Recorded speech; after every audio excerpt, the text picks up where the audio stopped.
That man, it's your man SuavenyV. Yeah, I'm gonna be reacting to we're gonna be reacting to Charleston White interview Terrance Gangsta Williams. I plan Fragile, frail. I plan to see Charleston um I plan on seeing him in like 2 or 3 weeks on July 2nd. He got a show in Austin, Texas. So I'm gonna meet Terrance Gangsta Williams down there, do the interview, knock out the interview, then I'm gonna do the show, and hopefully I see Charleston show, and then meet with him. Bro, I can't wait. Boy, I can't wait, man. See my boy Charlie. You know what I'm saying? Have a good time. And on top of that, yeah, fly down there, meet with Gangsta, do an interview with Gangsta, meet with Charleston, see Charleston, and hopefully, man, we do business together, man. I can't wait. Can't wait. Get it. This is my third attempt to see Charleston. This is my second attempt. No, this is my third attempt to see him. This is my second time. This is my third attempt to try to see him, though. Second time I went to Winston-Salem. They started fighting. The first time I went to Dallas. Then we were supposed to fly to Miami, and then the shows and shit was canceled. So, hopefully we make it right this time. Yeah. So let's get it, man. You know what I'm saying? It should be good. Let's see what Charleston got to say about Carmelo, because he was just on the guy's side, and I guess I don't know what happened. Something happened to where they where he ain't fucking with him. So let me check it out.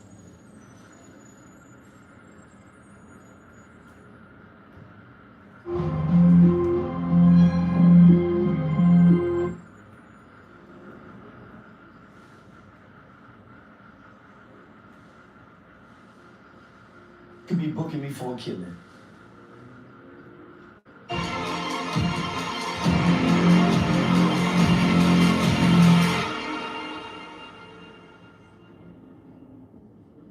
Get a call from a friend and said that the dad wants to book me.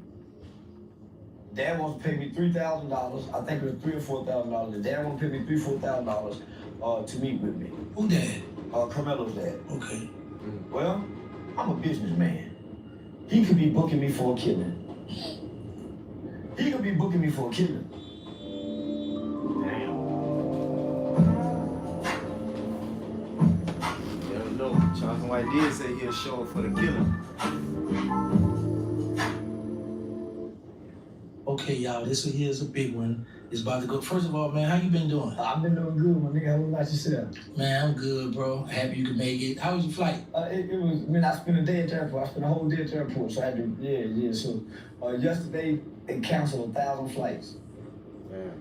Who you flying with, Spirit? Our airlines out of Cleveland, 1,000 flights. Okay. 1,000 flights with American Airlines got canceled today. Wow, that's crazy, man. So they give you a chance to calm down. I got even more angry because I had to sleep on the floor for 7-8 hours. I was even more angry, man. My bad. I didn't grab my lighter. Yeah. So listen, You need that, Trey? yeah. This is gonna be a real unique interview. Yeah, this is gonna be a real unique interview. Yeah.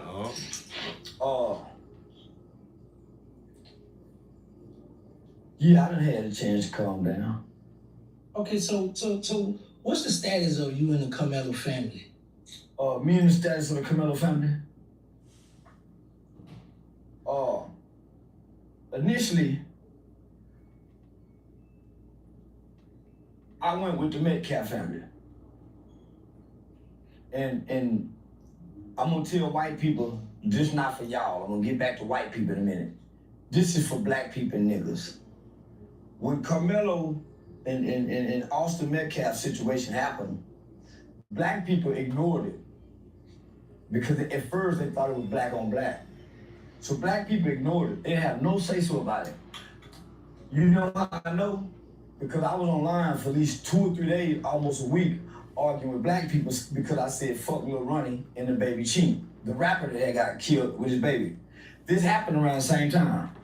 So when the mother put the GoFundMe on me for the rapper Lil Ronnie, I think the Metcalf family or Carmelo and them family had posted one. So I'm telling black people, y'all don't give a what I say about kids. Cause if y'all really care about kids, y'all will be saying something about the kid they got killed out there at the track meet. Black people ignored that. I think I remember when he said that. When he said, "Y'all don't care about kids because if y'all did, y'all would have been caring about the Carmelo that got killed at the track meet." So I guess he brought it. He brought it to their attention. You know what I'm saying? But that is a point where he's saying that black people we so fucked up it don't make no motherfucking sense. You know what I'm saying? And it seemed like people is not getting sick or tired of being stupid and ignorant and dumb to the point where they want to just change. You know what I'm saying? And if you got something to say about a kid, you got something to say about a kid. But you gotta be kind of fair. Like, why would a nigga that first of all, why like the Lil Ronnie situation, why would a nigga have kids if you involved in the streets? Why would a nigga have his kids in his car if he involved in the streets? Them niggas just robbed somebody or just did something to somebody and they shot the whole car. That ain't no sad situation. Motherfucker, you shoot at somebody, they gonna shoot at your ass back. If you got kids, how the fuck, I always wanted to know why niggas that in gangs and niggas that in mobs and shit, why they ain't scared to have an old lady or ain't scared to have a kid? Why you ain't thinking nobody ain't gonna kill your people?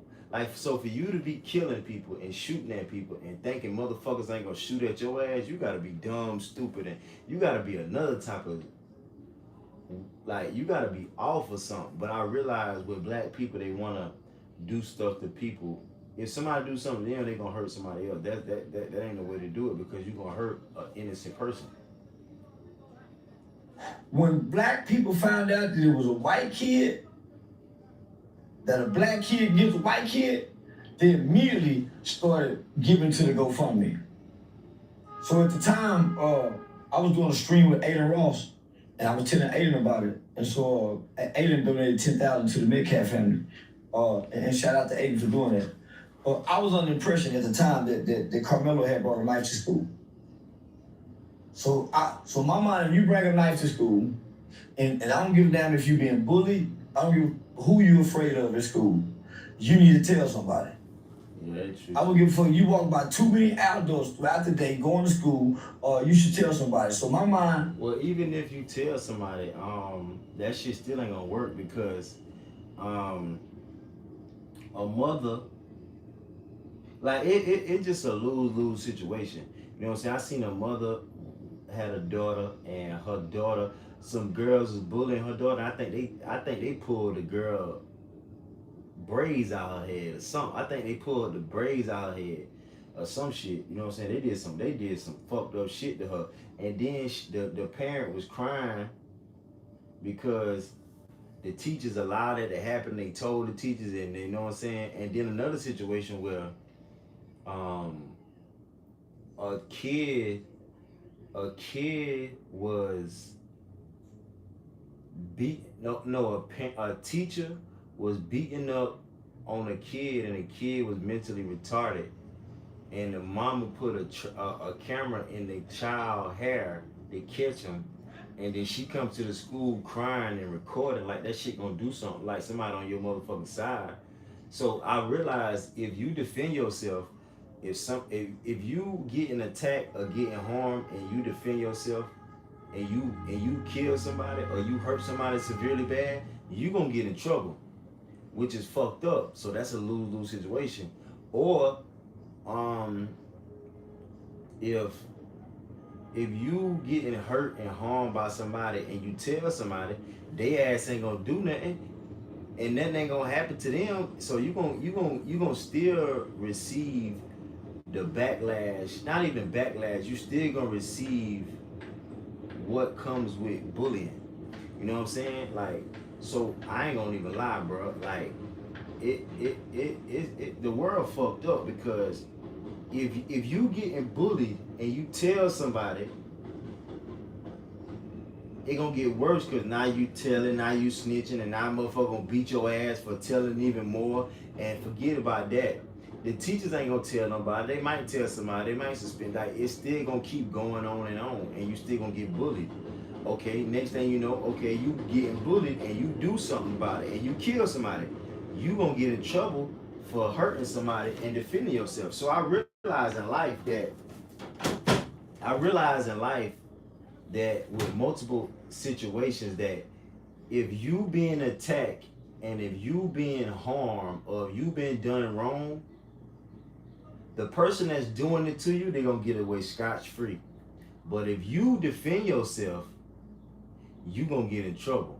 That happened with every case. I don't know no case scenario where somebody's starting with a motherfucker and they go tell and that person get the crucial most punishment. They ain't nothing gonna happen to them. But as soon as if somebody slap you and you slap their ass back, the person that slapped them back gonna get in trouble. The person that initially started the slap or started the problem, they don't never get in trouble. They don't never have nothing. So that's fucked up, bro. You know what I'm saying? It make you don't even want to live in this fucked up ass world. It make you don't even want to have kids in this fucked up ass world. It make you don't even want to go outside. It make you don't even want to go places around people because you know something bad gonna happen. And if something bad gonna happen, you gonna be at a disadvantage. You can't do nothing to defend yourself. That's why I wish God was kind of real. I wish God was kind of more like, if something when you do bad, you get corrected. Or we shouldn't even be allowed to do bad. You know what I'm saying? We should, or if we do wrong or we do bad, something bad need to happen to us on the spot. Motherfucker need to start missing the tongue or missing the eye or missing motherfucker need to start, like, something need to really, really, really happen to your motherfucking ass. Cause people just keep doing wrong like nothing ain't gonna happen.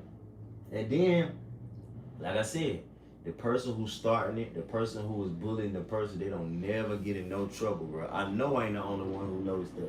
This is first degree premeditated murder by a kid on another kid. This kid should get the max. That's what my stance at first, right?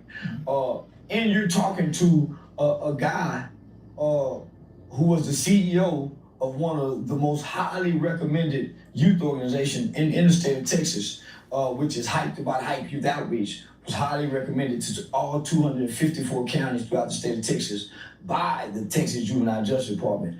I founded and ran that organization. So I used to train all the state's juvenile correction officers. It's not a county probation department where I had went and trained in youth development. So nigga, I create youth programs for the state of Texas. So this is my specialty.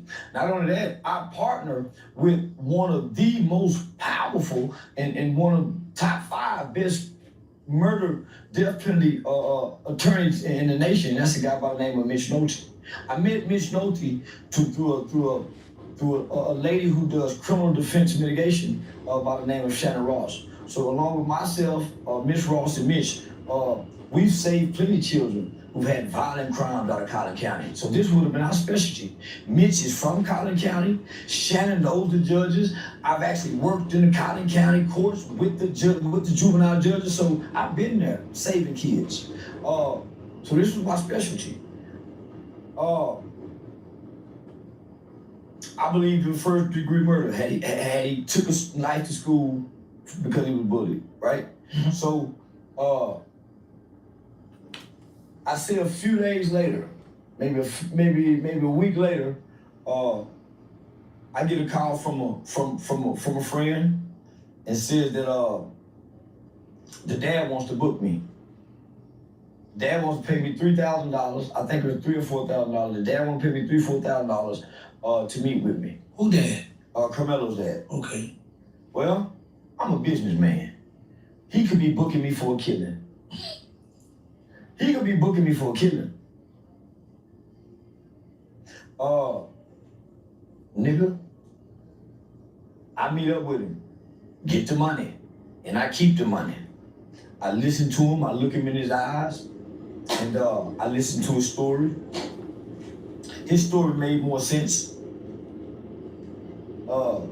His story made more sense.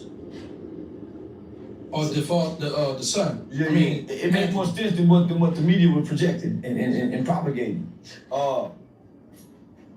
You know what really made me not like the father in the beginning? Why? And what made me not like the family? He let his wife do all the talking. at the press conference. Not only that, he showed up in front of the world when his son had killed a white kid in Cotton County. He showed up in front of the world with Dominique Alexander and civil rights lawyers. They called me.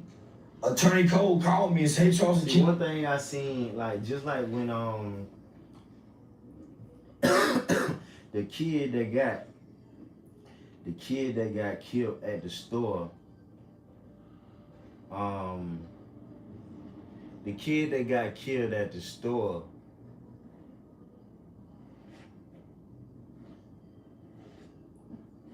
got killed at the store, I noticed that his mom was doing all the talking too.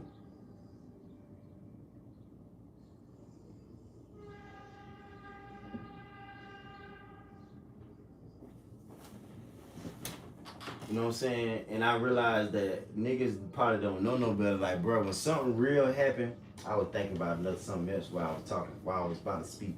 When something real happened, you need to be a man to talk. That's why most niggas that be in relationship, they be the bitch. Most niggas that be married, they be the hoe.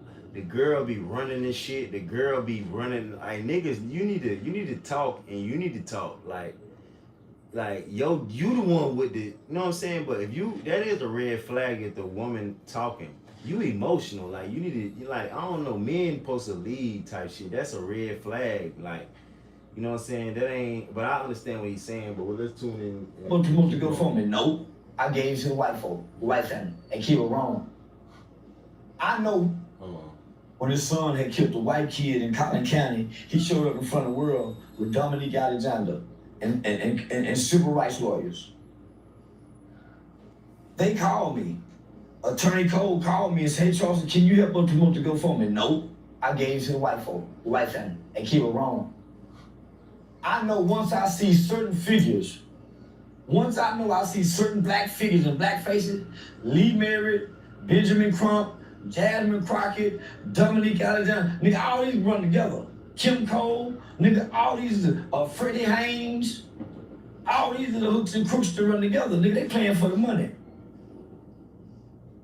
Being Crump them, but you know who was the mastermind leader? The white boy Sean King. Sean King probably ran off with $1 billion from the Black Lives Matter donation and getting his cut. So once I saw Dominique, I said, man, they playing, homie. Nigga, so I had a disdain when I saw the family with these people. Nigga, man, come to find out they not from here. They don't know nobody from here. Family never been in trouble. This man and his wife never been in trouble. They never had a son, so they don't know what to do. These ambulance chasers went out there and brought them to the lawyers, like they always do during a police shooting. Why do you think during a police shooting, you always see Ben Crump or Lee Merritt? You don't see no other lawyers. No other lawyers. In the last 15 years, how much money can you think them niggas done gathered in pocket? You ain't seen no other lawyers. So what they do, they get a community activist, a leader like Dominique Alexander, reach out to the family, and that's how they get the lawyer connection, because it's unethical for the lawyer to pursue it. They got somebody on told, hey man, go down there and get with that family. I used to stop them in Fort Worth. So they've always been my rivals. Because I wouldn't let them come. I used to expose them when they come to Fort Worth. Because one thing about people can always say about me, as long as I've been working and dealing with the people, I've never asked for $1. Not one time. I've never asked for $1, nigga. I've never posted my cash out. I've never created a GoFundMe. Why? The strongest man in the land is the man who wake up and ain't got to ask nobody for a thing. Not a job, sugar, a ride, nothing, a cigarette, nothing. Strongest man in the land. So what I learned to do is to say what I'm gonna do. And because of my character and credibility, people give to what I say I won't give to. That makes sense. So, yeah, nigga, so the dad paid me I think it was $3,000 or $4,000. I think he paid me $3,000 or $4,000. He told me the story. I believed him. I still believe it. I went and met with the kid. From the time I met that kid have had my heart. This is not a violent kid. It's not homie, if I had to describe this kid in a cartoon, I would say this kid is his fleece is white as snow. Man, just a pure good kid. Smart, intelligent, fragile, frail. Trying to seem confident, but self-esteem issues. Dad worked a lot. Dad wasn't always home. Kid don't know how to throw a punch.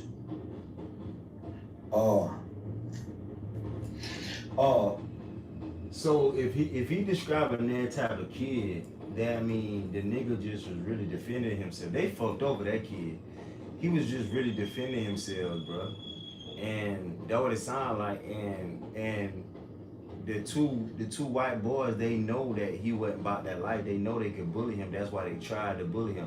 That's why I be glad when shit happened to people that supposed to happen to him. I hate that boy had to go to jail, but jail, I mean, I don't know. This world too fucked up. You know what I'm saying? This world fucked up, boy. This a fucked up ass motherfucking world we live in, bro. Every day hearing this type of shit, it make you don't want to be in this bitch.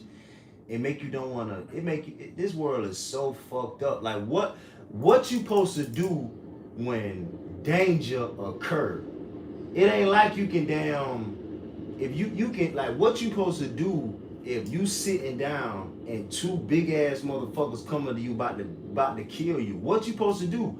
Wait for the motherfuckers to kill you or kill them? Like it's a lose-lose situation. So what the fuck the nigga supposed to do when somebody coming to attack him?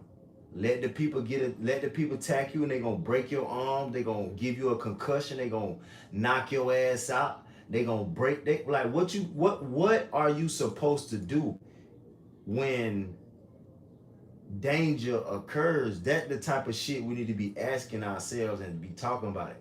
But everybody who talking ain't got the damn answer. Cause what do you supposed to do when somebody comes to harm you and threaten you, and when somebody coming to dislocate your fucking jaw or dislocate your goddamn arm from your body or hurt you or harm you or make you bleed or knock your ass out? What you supposed to do? You can't. I mean, you could run. So you think if somebody coming to hurt you and you run, they ain't gonna run after you? You think, okay, if you run today, they ain't gonna catch your ass tomorrow? Like, let's be realistic when we have these conversations. Like, what should happen is when these situations happen, it should spark a conversation. Like, what the fuck? See, I used to get bullied too. That's why I used to get bullied, but I never got bullied physically. You know what I'm saying? My mom used to bully me in my mind. My dad used to bully me in my mind. I used to be in the fourth, fifth grade, and niggas used to bully me in my mind. My daddy tell me to be a bitch ass nigga, to be a hoe ass nigga, to be a puss ass nigga, and tell the teacher. My mom, I don't know what the fuck she told me to do. My grandma say, if somebody bother you, don't let nobody bother you. Don't let nobody hurt you. Somebody hit you, you hit them back. That's what I was taught. But my daddy was so aggressive, but he was so pussy at the same time. He aggressive about nothing. Like, I can't even explain that nigga. But I always was confused. Like, damn, what do I supposed to do when somebody bothering me? You can't tell. You gonna get in trouble for telling. You gonna really get your ass beat. Or you could tell. But that ain't always the right thing, because teachers is in their 20s or their 30s or their 40s or whatever. Your ass a teenager, so you supposed to work out the problem and have resolution skills to resolve the conflict and handle that amongst your peers. You don't really need to you don't supposed to get no older person involved, because y'all can handle that first hand.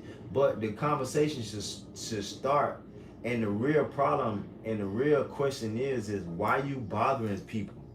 That's the main thing. So what's going on in the world is that you got people bragging about bullying and fucking over people and hurting people, and then when somebody get hurt, get bullied, get fucked over, y'all crying. Like, you can't do both. Like, you can't brag about shooting and killing. Like, when I was a kid, right, I was so confused that Okay, these niggas rapping about killing, they bragging about killing, but they crying when Jam Master Jay died.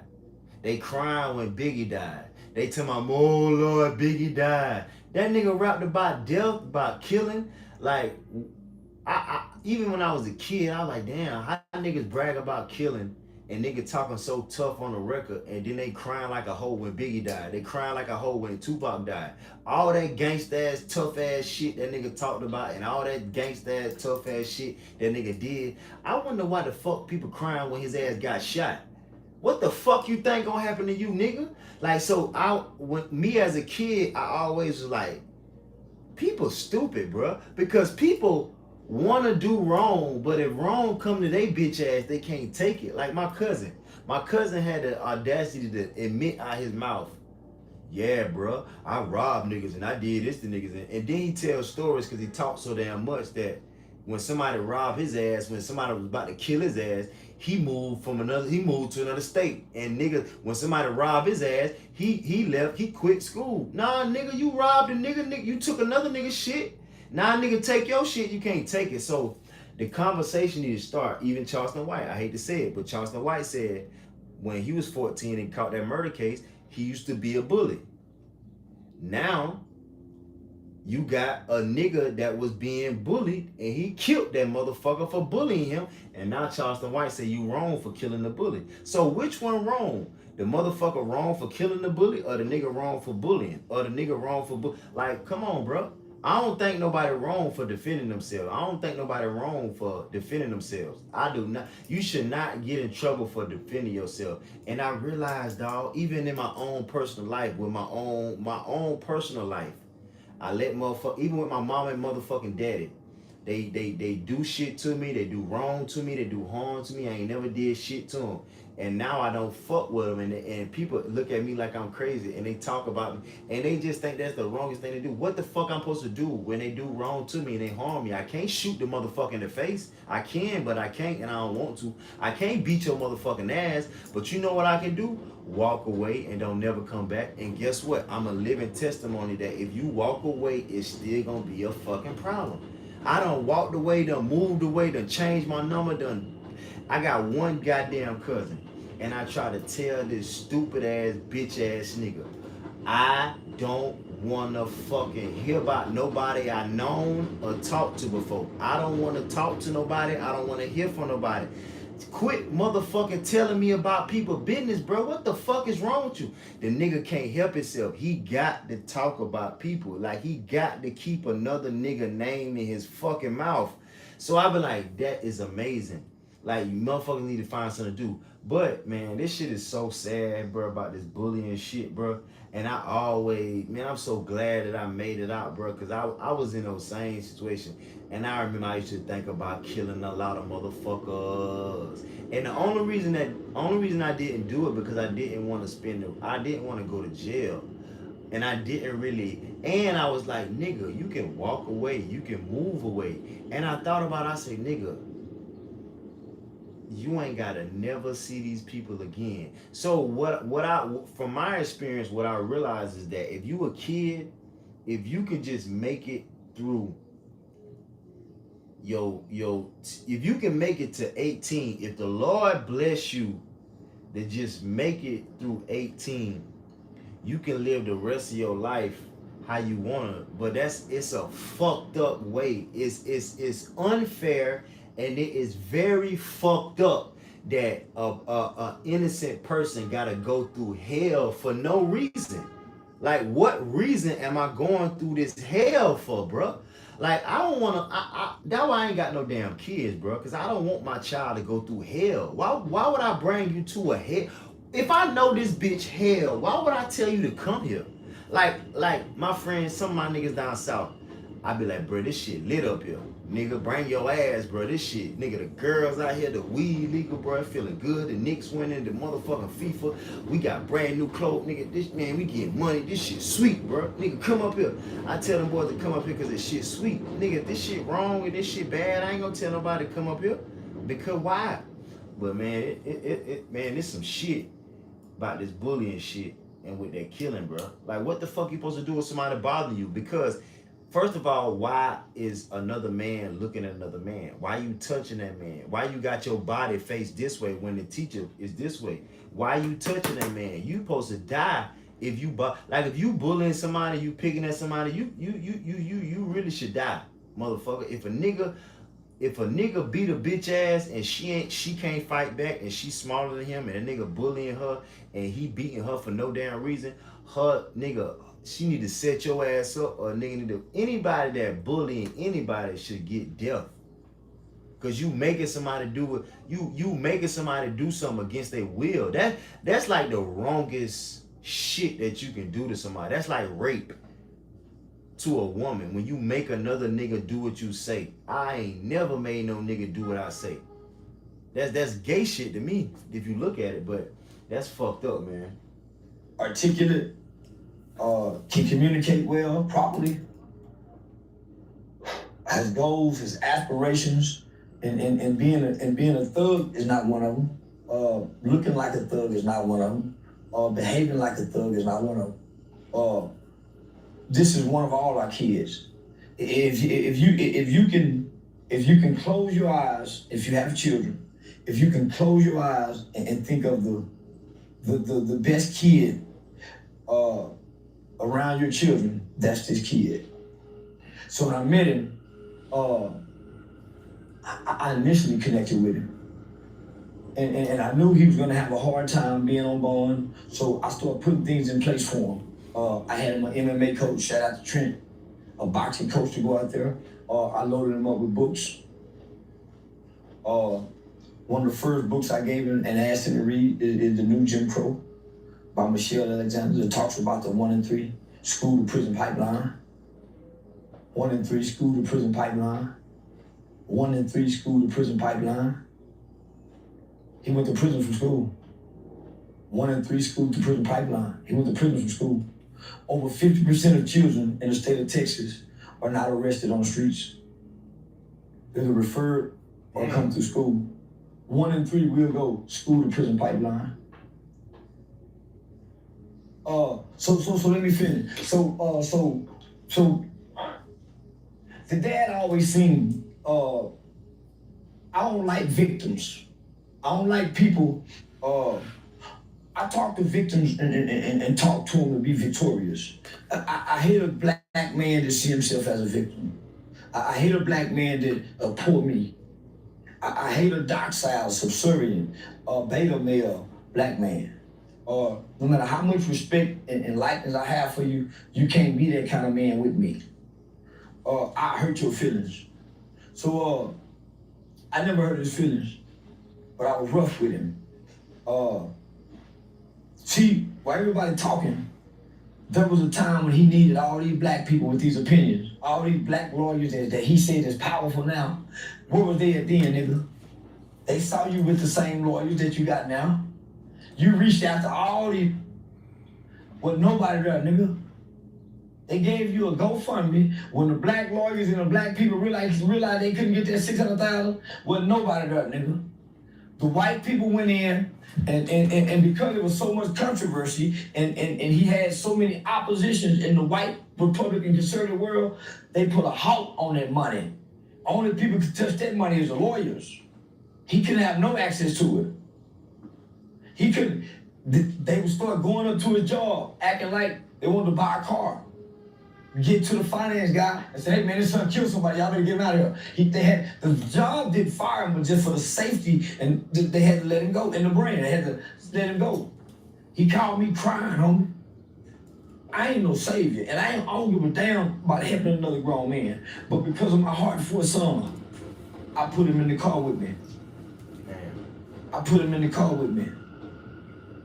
And I didn't have a position for him. I made him my road manager. I took over the car payments. When he told me, man, they looking for Carmelo truck. Carmelo had just had a Jeep, I guess had a red Jeep. He said, they done put a hit out on Carmelo Jeep, I can't hide it. I said, nigga, I'll take over the payments. And I drive it around and let him look for me. I put the target on me, man. So he said they couldn't sleep home, they were moving so much.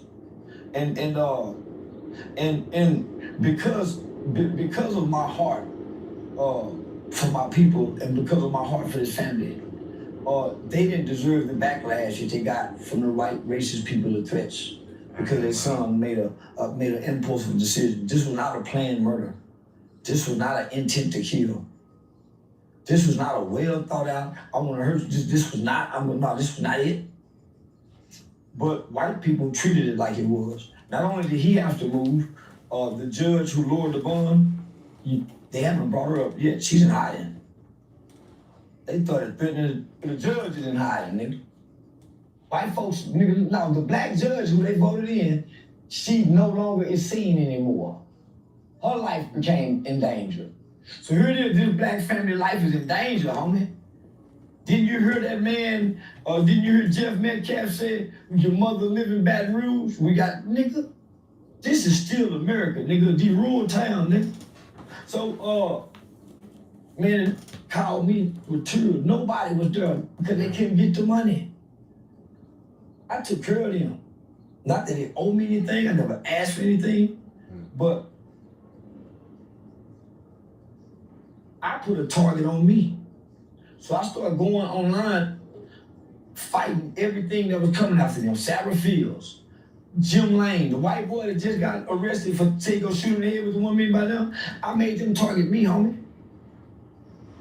I started attacking them, saying, man, y'all come after me so this family can sleep and get some peace. I offered to let them stay in my house in Dallas, but your whole family can stay there. Damn. Well, nobody know where it's at. So these people were actively seeking and pursuing them. Real white people, nigga. This Texas. So I took this big right. You used to see me coming at Jeep. Mm-hmm. They were looking for a son's Jeep out there.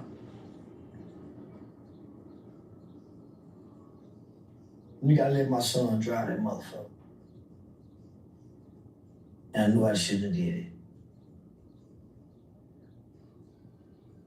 I would pay him, I'd give my son money, nigga. He Uber eating out in their old neighborhood. In the Jeep they looking for. A truck run my son off the road. I ain't said nothing. And I ain't gonna scream my mama. It didn't dawn on me. Fuck, nigga. This shit serious. What happened to me? I was so mad, he think I'm mad at him. Man, daddy truck run me out.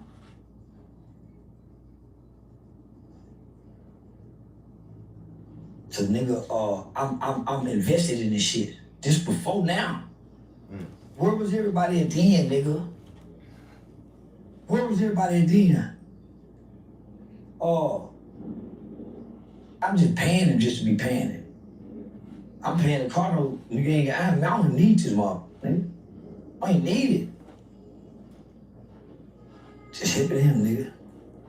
So he telling me I'm in his beck and call all to the day, all up into the trial, even throughout the trial. I'm in his beck and call. Any hour of the day, I'm at his beck and call. Me and Carmelo texting back and forward. He one of the most positive kids. He's stronger than his daddy. He's stronger than his daddy. Every book I gave him to read, he read it. Stronger than his daddy. His daddy whining, man, I'm in his beck and call like a real brother. I ain't never making him feel like I'm over him or nothing, man. I'm talking God talk, trying to give him faith I ain't got. Lying to his son, telling God got it, it's gonna be all right. But I saw that white jewelry and I quivered, shivered.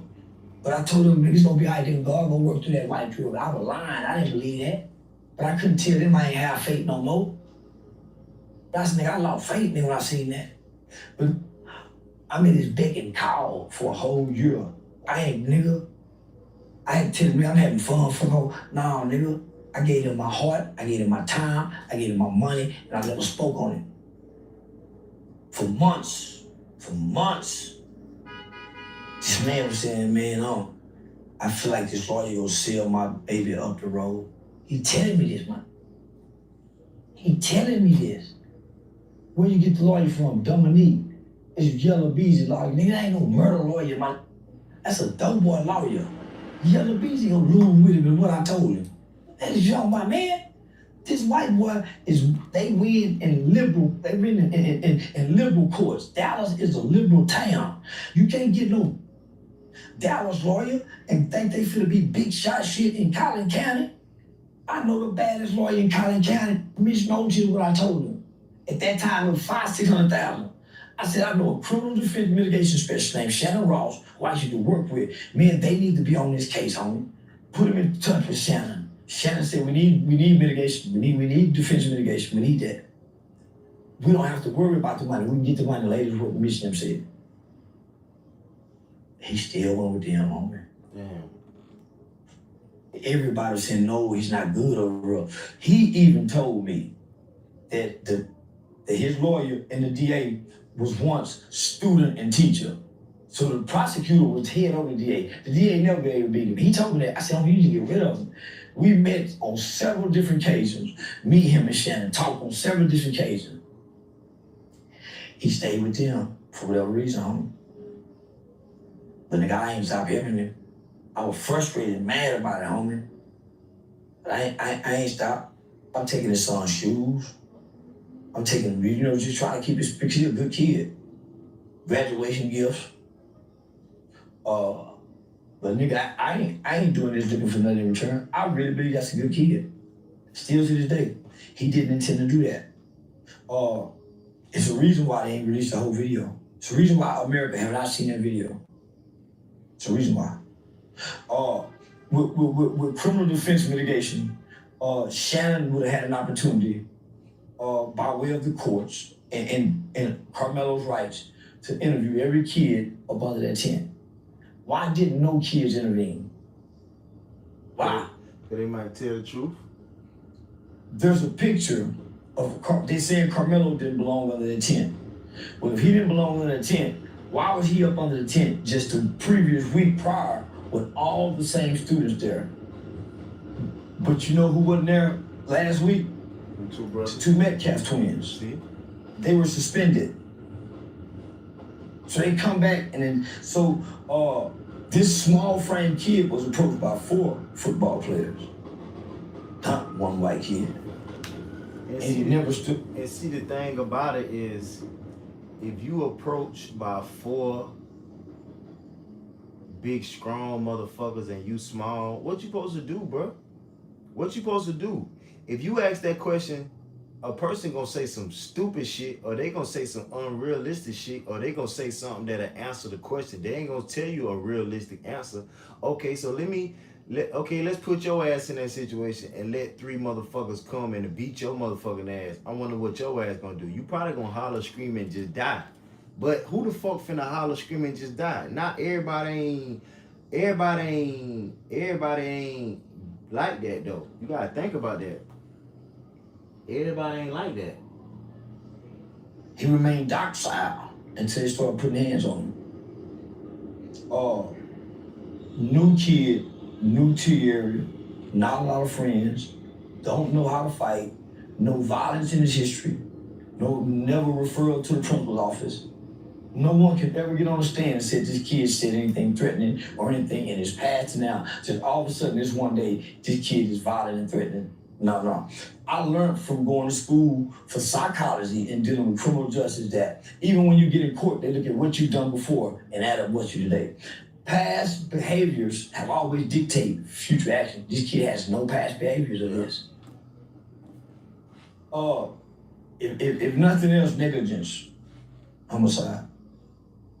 If nothing else, involuntary manslaughter, but not first-degree murder. Because that's intent. He didn't have an intent. One stab. With what? It wasn't a knife. So the wordplay was very tricky here. When they say a shove, it wasn't a shove, it was a slam on the ground.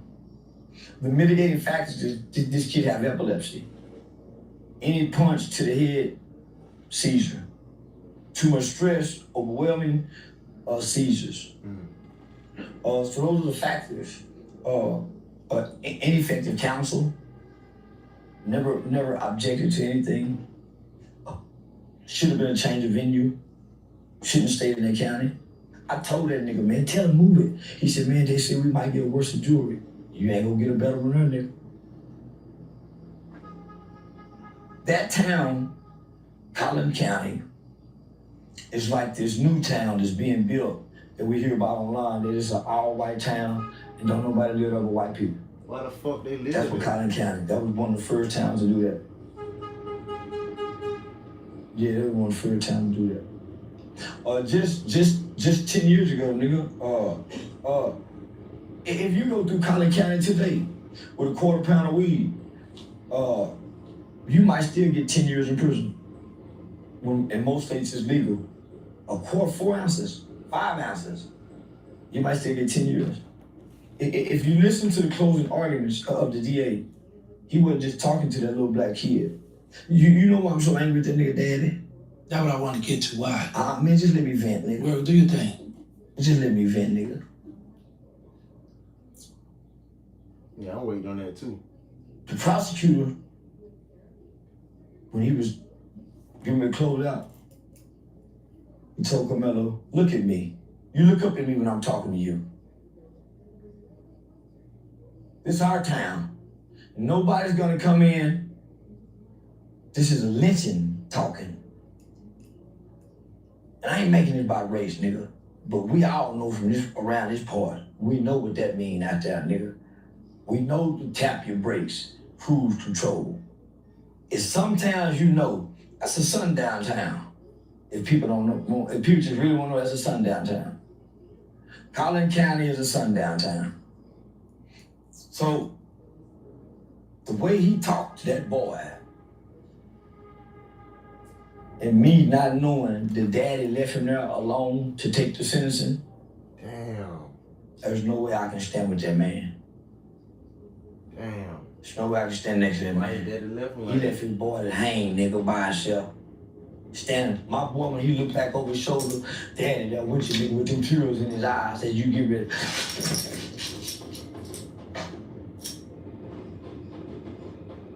I'm gonna be, when they hanging the boy.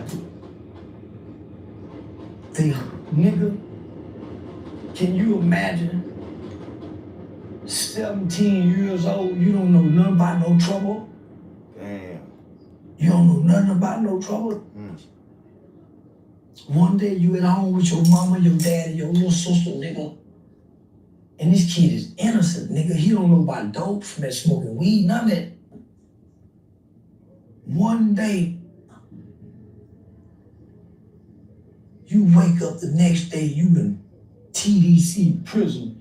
You done skip the process of the county jail and waiting to have to psychologically prepare. You done skip the process of having to detach from what's around this way, nigga. Can you imagine what that little boy feel like, nigga? I cried for him, my nigga. And I cried for him, nigga. But nigga, I didn't know his daddy wasn't there.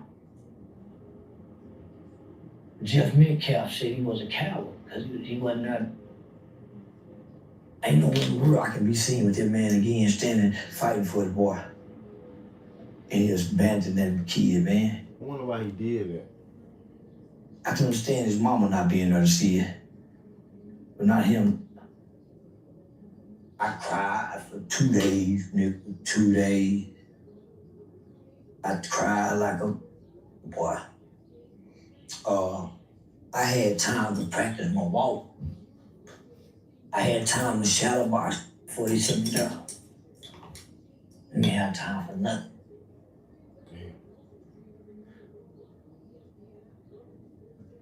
He's mine, can't even prepare for this. Man. Imagine your baby. Damn, that shit sad, bro. Just graduated high school one day, and the next day, he in hell.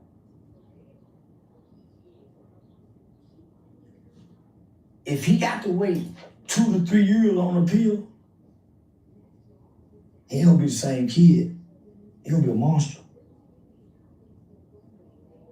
If he got to wait 2 to 3 years, homie, if they can't go get him, hurry up and get him out, get him appeal bond, he ain't gonna be the same kid when he come back. no kid should be there. Now I heard people say, man, he 19, man, that boy ain't like, man, that don't mean he grown. Man, lying.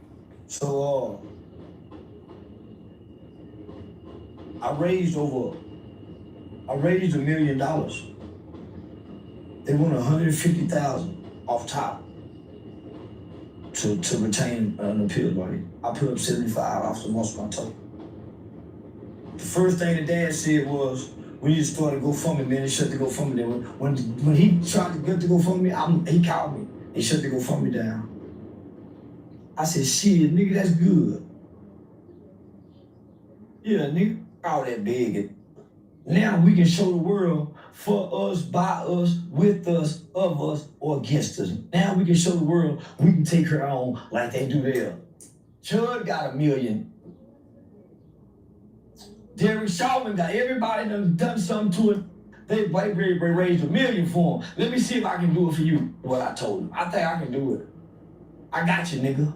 Tell him I got it. Tell him I got it. When you talk to him, tell him I got it. You send him some books to read to keep his mind straight. He called me back and said, man, we didn't even have the medicine. I said, I got the $1 million. I got a call from, man, some big name people. And I told them we're not doing no GoFundMe. We're not doing nothing publicly where we got to go. I don't beg nobody asking for nothing. The strongest man in the land, so nigga, I'm strong. So, I can't, So a lot of people don't want to do it publicly because they don't want to be, it's too political. It's racist, yeah. So they'll love to give in the dark. So I never came and said anything publicly. In less than 24 hours, I was calling him, saying, hey, we're gonna meet here to get the lawyers the money.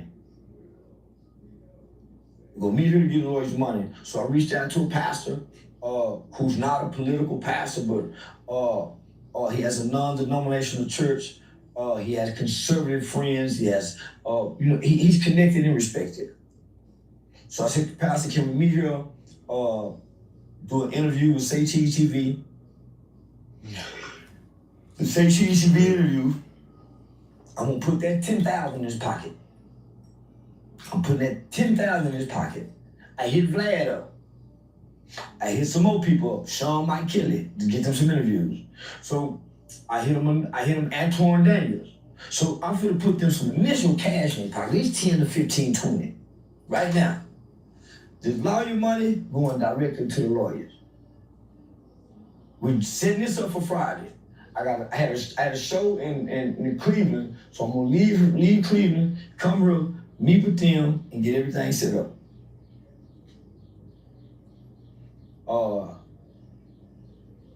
Somebody called and wanted to donate an additional $250,000 to $500,000. They called my agency, but they brought up being Crump. I don't want to do nothing to them with what I said. So I named some names I didn't want to have nothing to do with. I don't want to have nothing to do with the NAACP. I don't have nothing to do with none of these crooks and hooks. Because where was they last year? They saw this, nigga, they ignored it. I've been screaming this for a year. Now all of a sudden it's a new money involved, it's a new light involved, it's a new fame. I said, no, we can handle this in-house. And we all from Texas right here. We all know one another. We all work with children in this system here. He's new here. We can really help this guy. We can really help this guy. But if you guys come in with this race shit, man, y'all got Texas up. Y'all got Texas up. And when y'all file that first motion for a new trial, they're gonna deny it, and that kid's gonna do about 18 on that 35 now. My game was to change the narrative. I told her, Daddy, we not finna make it about race.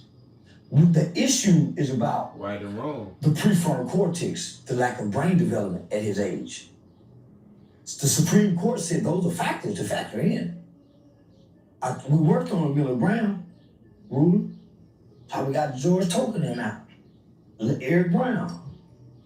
So man, the kids who had life without parole throughout the country, This has been the deciding factor of getting him home. Brain development, being impulsive. This was not intent. So, I told her dad that was anger. Behind my back, before the meeting, he met with Pastor and asked Pastor, after we pay the lawyer, where's the rest of the money go? Who gonna handle the rest of the money?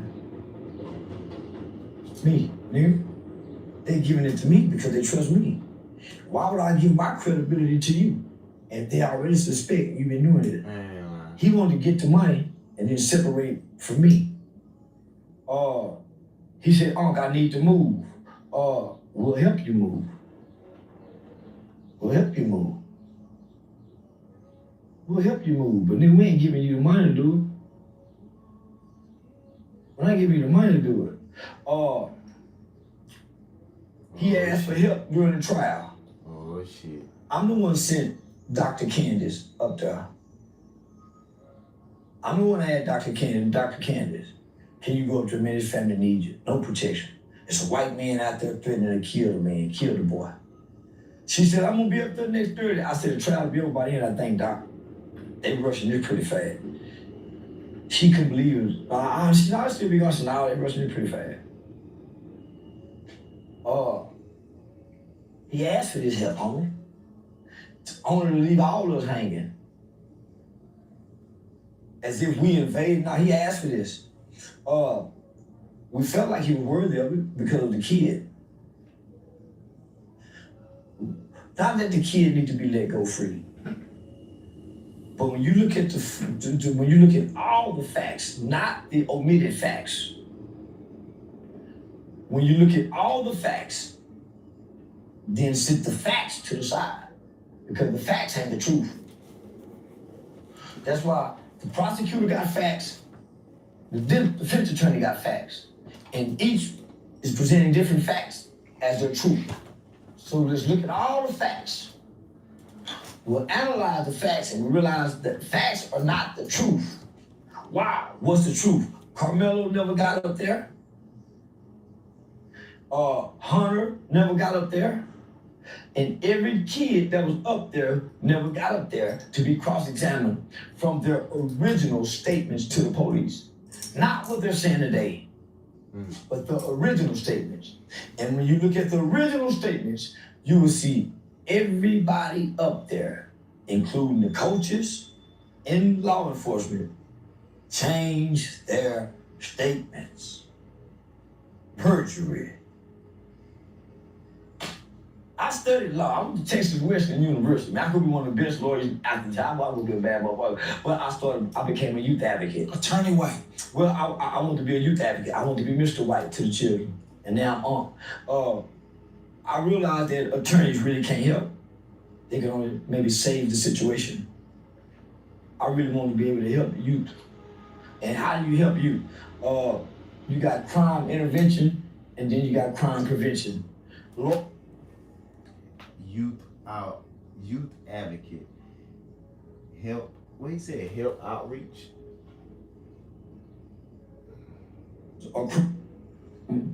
They crime intervention. I want to be crime prevention, right? Examine from their original statements to the police. Not what they're saying today, but the original statements. And when you look at the original statements, you will see everybody up there, including the coaches and law enforcement, change their statements. Perjury. I studied law. I went to Texas Western University. Man, I could be one of the best lawyers at the time. I would be a bad motherfucker. But I became a youth advocate. Attorney White. Well, I wanted to be a youth advocate. I wanted to be Mr. White to the children. And now I realized that attorneys really can't help. They can only maybe save the situation. I really want to be able to help youth. And how do you help youth? You got crime intervention, and then you got crime. Help youth. See, he gave me an idea that I can help the youth. And he said you got crime, INTERVEN, crime intervention, And what he said? Prevention. Lord, I think crime intervention and crime prevention. to be a youth advocate, I want to be Mr. White to the children. And now I'm on. I realized that attorneys really can't help. They can only maybe save the situation. I really want to be able to help youth. And how do you help youth? You got crime intervention, and then you got crime prevention. Lawyers are crime prevention.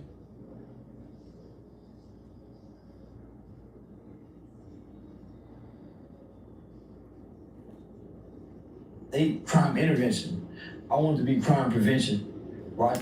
Prevent our kids from going. And these lawyers, meaning they never get in trouble. So I started focusing on preventative measures. Getting out of juveniles, getting out of school, and then catch them at the house. And then catching them at schools. Why? Because they're going from school to prison now. Damn, that's crazy. So let me just say a little bit. He's saying a lot, bro. And I gotta write down on my notes, you know what I'm saying, everything that he's saying, because when I do my interview with Gangsta on this podcast, I'm gonna make sure I touch on the things that I want to touch on. And when I first started listening to Charleston White, like, I gravitated to him from how real he was talking and how truth he was talking, and he was just talking about the truth. And then come to find out, he's a youth advocate. I never heard of that word. I never heard there was a such thing. And then when he started telling his story, and then when he said, when he was basically my age right now, and then when I graduated in 2011, he said that's when Dewberry and the boys came home, and then that's when he said he started this journey of youth advocate and helping the youth hype about hype. Excuse me. And that's when he said this started it. And I was like, damn, I could do that. Like, he said he talked to the prisons, he talked to the people that's in detention centers, and he talked to the kids, and they listened to him, and he loved kids, and I love kids too. And I was like, damn, I can do that too. I can talk to the kids, and I ain't know that was a career. I ain't know you could make a business out of that. I ain't never know that was a thing. And he said if you just do your thing and just help the kids, motherfuckers will give you money to fund your business, or give you money to your organization and your non-profit, and then you can start doing stuff for the kids and shit like that. You know what I'm saying? So that gave me an idea to do, you know what I'm saying? So that what really drew me into him. And when he started talking about youth advocate and helping the youth, I feel like I can do that, and I can be an influence and a positive influence on the kids, and I can give the kids a reason to do the right thing. And I know what it takes for kids to listen, because I remember when I was a kid, and I can still go back as an adult to a kid and reminisce and put myself back at the scene and use my brain today to think and realize, damn, why did we like that person? And the people that we love as kids was the niggas that curse, niggas that talk that real shit, niggas that didn't lie, niggas that was gangster, niggas that will beat your motherfucking ass, niggas that will kill your bitch ass. We ain't like niggas that they bitch tell them what to do. We ain't like niggas that got a job. Ain't nothing wrong with a job, but it was just I noticed it's something about a nigga that don't gotta wake up and go to another motherfucker job. They walk, they talk different, they don't give a fuck, they willing to do other shit. Like if I always heard people that got a job, man, I gotta work it, man, I ain't gonna lose my job. But nigga that ain't got no motherfucking job, he ain't scared to die, try, go to jail. He ain't scared to lose his job. So we as kids was attracted to my Uncle Spook. My Uncle Spook ain't never had a job. He was retired by the time we was born. And he was a real gangster, and he was a gentleman at the same time, and everybody loved and respect him for doing for him, putting in work, doing the right thing. And he take care of his family, he take care of his kids, everybody loved him, he was the one. So we wanted to be like him. You know what I'm saying? And we think about why do we want to be like him? Because of his ways, because he was real. He was talking shit all day long, like Craig Daddy, like motherfucking Sanford and Son, Fred G. Sanford, like Charleston White. You know what I'm saying? And then listening to Charleston White and watching Charleston White, I'm like, damn, I can do that. I can be a comedian. I can be a motherfucking youth advocate. I can do that because I talk the same game and I know the truth and I know, you know what I'm saying? So, man, all that is what I want to tell Charleston, man, and just really work with him and just really get, man, we can make a lot of money together and really just do right and just make some money, bro, and be successful and just be something. You know what I'm saying? Just, cause he love helping people. If you square business, he'll help you. He'll split the money with you. He'll put you on some money plays. It's just that people take advantage of him and they don't do right by him. You know what I'm saying? I'm a nigga that do right by people. I was raised like that. That's one of my things. I do right by people. I treat people the way they want to be treated, and I treat people the way I would want them to treat my ass. I ain't got no stories of doing wrong and doing crime or doing harm to people and shit like that. So that's how I can relate to him. Let me ask you something. I saw how you paint this picture for Carmelo Anthony. Now we're not talking about his father, but we want to stick straight with the child. Where are you at today with your feelings and supporting him?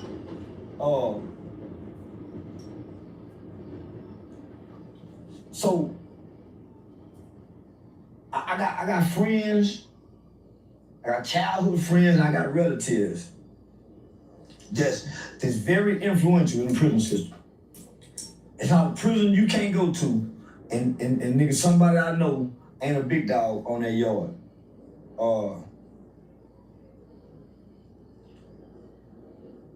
I'm guaranteed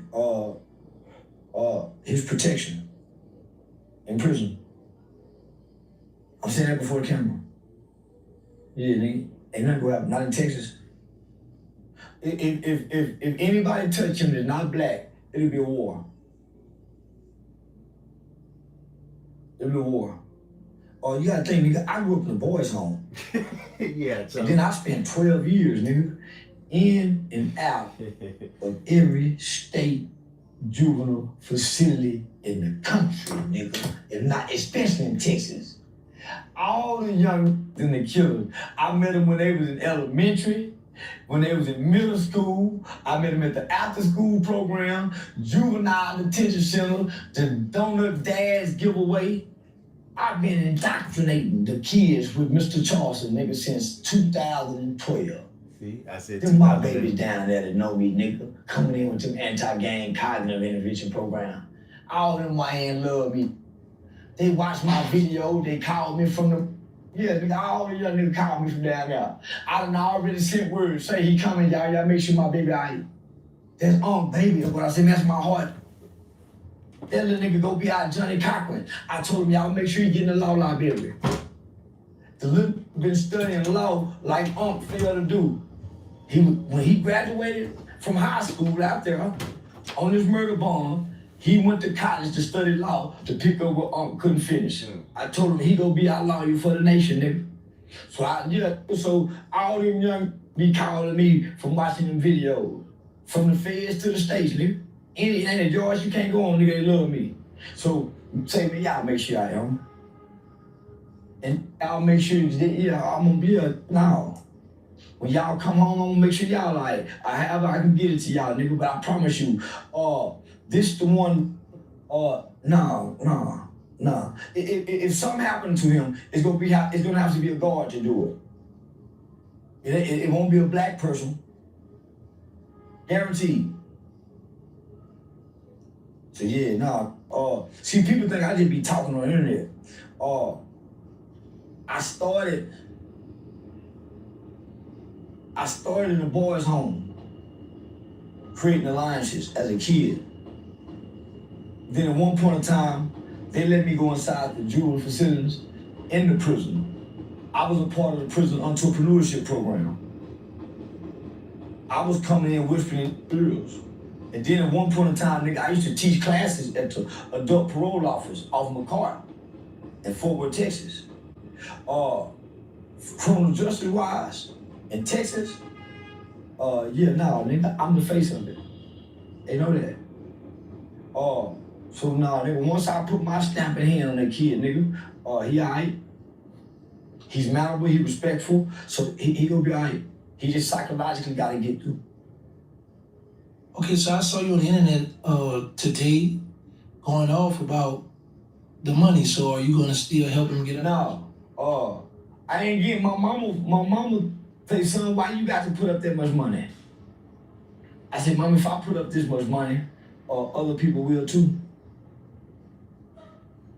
What about your family? Mama wanna know. What about your family? Not that you should have never God put on your heart, but you ain't got to get that much, son. Why you got to care? You been carrying over with your family the whole time.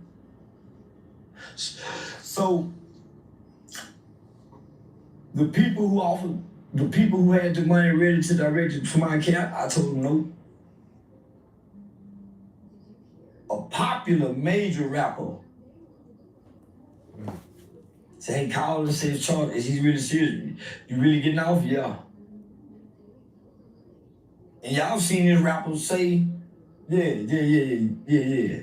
There's some big name rappers that said they was gonna give. Some big name rappers that said they was gonna give. And because I backed out, they backed out. Because nigga, people really, if you really Google my name and really look up and research me, my character and credibility speaks for itself when it comes to this type of shit. So, am I still gonna help him? Of course I'm still gonna help him. With my money? No. I'm gonna send him books to read. Because I don't think they know how to come to this appeal because they making it about a white jury. If you go try to make it about a white jury, you lose. Why? The lawyer participated in the jury selection. And there's nothing on record for him objecting. Not only that, they didn't give you all white people. They gave you some Mexicans, some Asians. They gave you some minorities. Checkmate, niggas. Niggas don't want to look at the skin color. Checkmate, niggas. Yeah, white with Latino ethnicity. White with Asian, Pacific Islander ethnicity. So, you know, we put other minorities on there. Have you ever seen an all-black jury before? Hell no. Never. Yeah, never let an all-black jury happen. That's crazy. Never. So this is how I plan to help him. I made some shirts that white people can wear. I called my lawyer, Blanca Greenstein, my Jewish attorney, and I said, hey, can you, I need to trademark watermelon feather. Is it covered? No. I told my lawyer I need to trademark watermelon feather. That's what I heard his dad say. Hey, I got a new name for Carmelo. Since you think you should. Watermelon feather. I said, boy, that's pretty catchy. Yeah, a little born in rubble, that's pretty catchy. Little shop fat mother, that's pretty catchy. So I said, God damn it, you know what? I'm gonna make some adjustments for a Carmelo shirt. I said, no, they ain't gonna wear that. I need some shirts for white folk. Because right now, no matter how we feel, Carmelo is a convicted killer, a convicted murderer. So we can't change that fact. Because I respect the law, I respect due process, I respect a jury's decision, no matter how I feel about it. I respect the fact that he went through a jury decision so he can have all his rights. Do I like the decision? No. How can you argue with he went to jury trial? Did I believe all white jury could be so cold? Not today. Because Collin County is not an all-white town anymore. But that's just on the surface looking. That shit was orchestrated from start to finish. Me and black people wasn't paying attention. So I don't know how they feel about what I'm saying. I've been there when y'all ignored it. Y'all was stuck on the running and Chink. Do you know it was someone from Collin County Court that was releasing the family's information to journalists and other people? They was going in and when he was bonding out of jail, it was somebody that was inside the court system that was doing that and got caught. She got caught and got suspended. Everything about the people being released.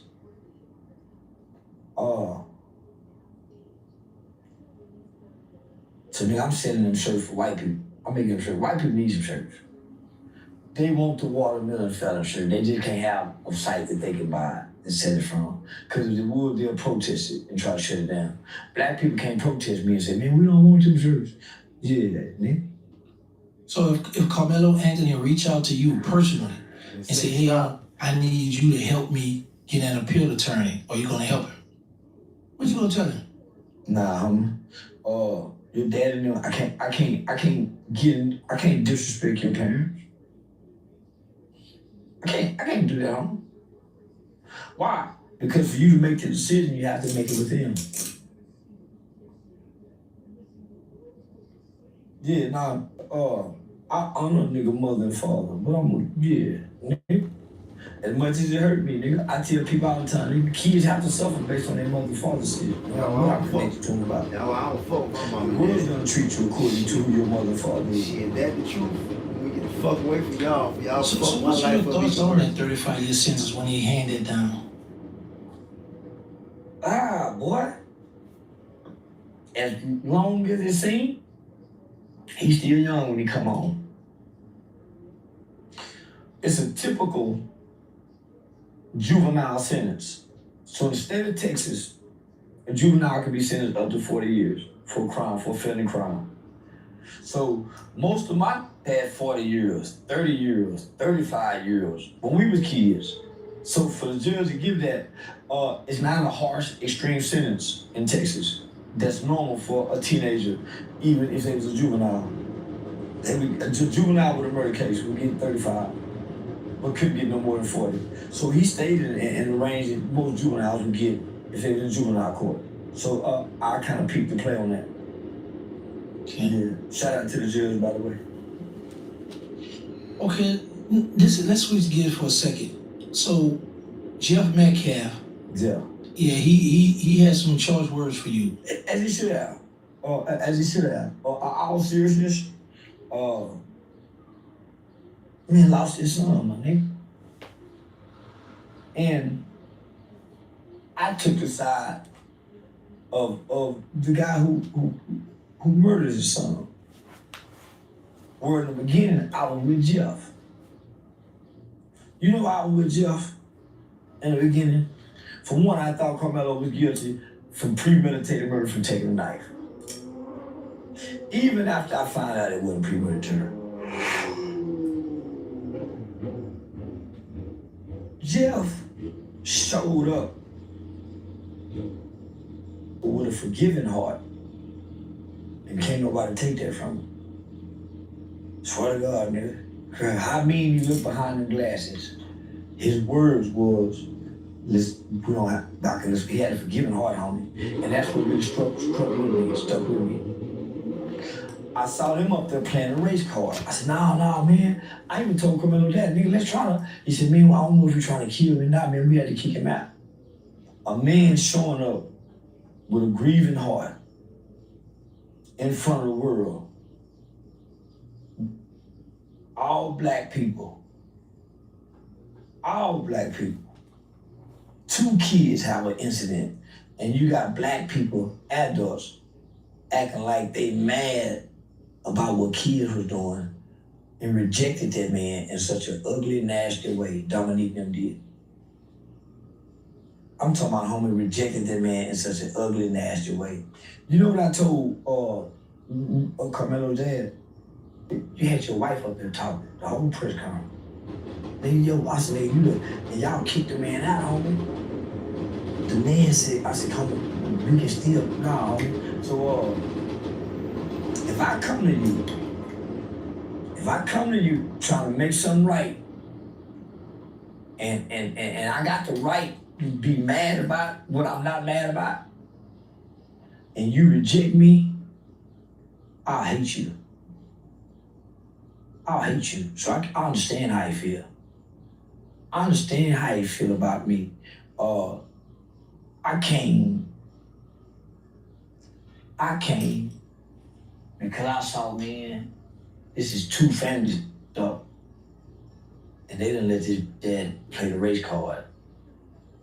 They done up. So this family became a target with no protection and no security. So my convictions as a man, my convictions as a black man, my convictions I'm gonna get them some protection, even if I got to do it. So I went to the internet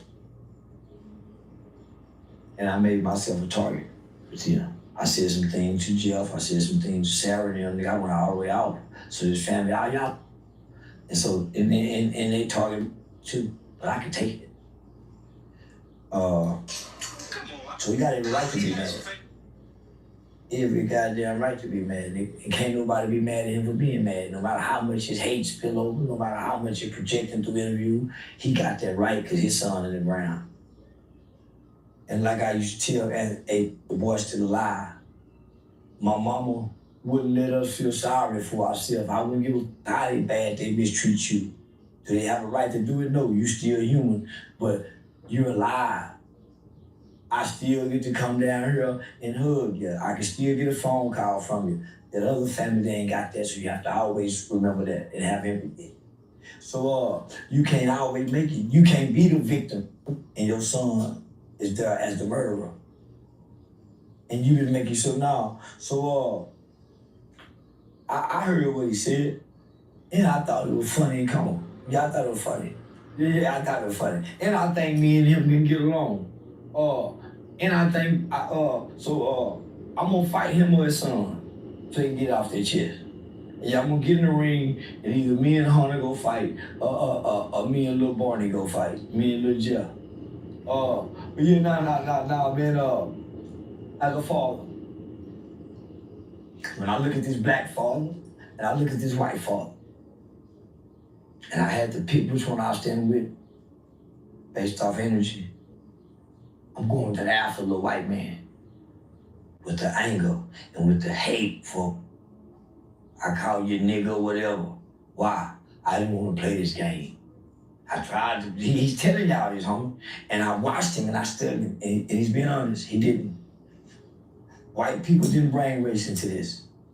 These local Black Lives Matter did. That's always done it, that's always known for it. They come into your cities, they come into your towns with the big fancy Black Lives Matter lawyer. They cause a division between blacks and whites. They get to go fund the money, they split it up, and they leave y'all fighting with each other. And they gone with the money. And that's what happened.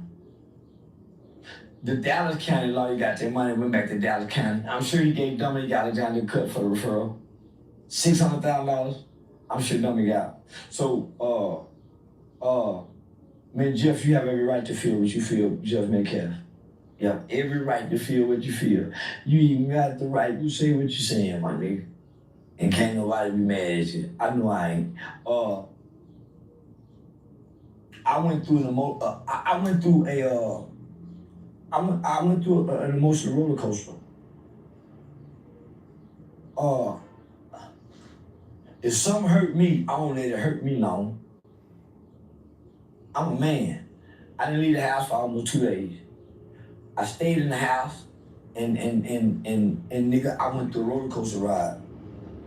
Just like every other person that goes through the grief process. First you're shocked. First you're shocked. Then once you get through the shocking phase, then you hurt. So nigga, if you watch me in 2 days, nigga, I was shocked. Like, damn, nigga, lost for a word. Then the hurt hit. I'm processing it, cause I ain't trying to stay there. After the hurt comes anger. After the anger, And you get through that, comes clarity. You can laugh about it. Think about your person. You know, that's how people, when your family member gone, at some point, you get to a point where you can laugh about the things y'all used to do that made you laugh. But when you're grieving, you can't, it make you cry more. So, yeah, I'm at the laughing phase. I had to detach from Carmelo. I couldn't stop thinking about what he was thinking about. I couldn't stop thinking about what he was feeling. He can't call home now. He can't make a phone call for 30, 40 days. Damn. Then they showed them pictures of it. Nigga, they don't cut your hair off in TDC no more. They taking this to a rib. You know why?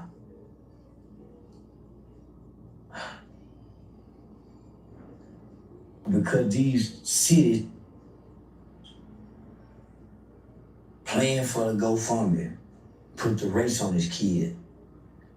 This kid time for to be extremely hard. You talking about, oh, he might not get beat up, but they're gonna mistreat the out of him psychologically.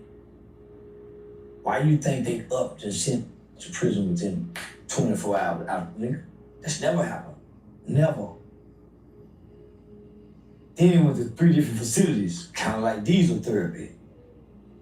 They didn't know where he was. Why? They still had him listed in the infirmary in Collin County. Then they sent him to a prison bird unit where a Metcalf is a warden. Then he went to PAC. Isolation. They don't shave your hair no more. They don't do that no more. They shave here though. Psychologically frying a little boy. And he can't talk to nobody right now. But shout out to the warden at the PAC unit. Shout out to, I don't give a damn what y'all say, it's some good white people, homie. Shout out to the warden to see this fragile little kid, homie, to let the mother and father talk to him. Yeah.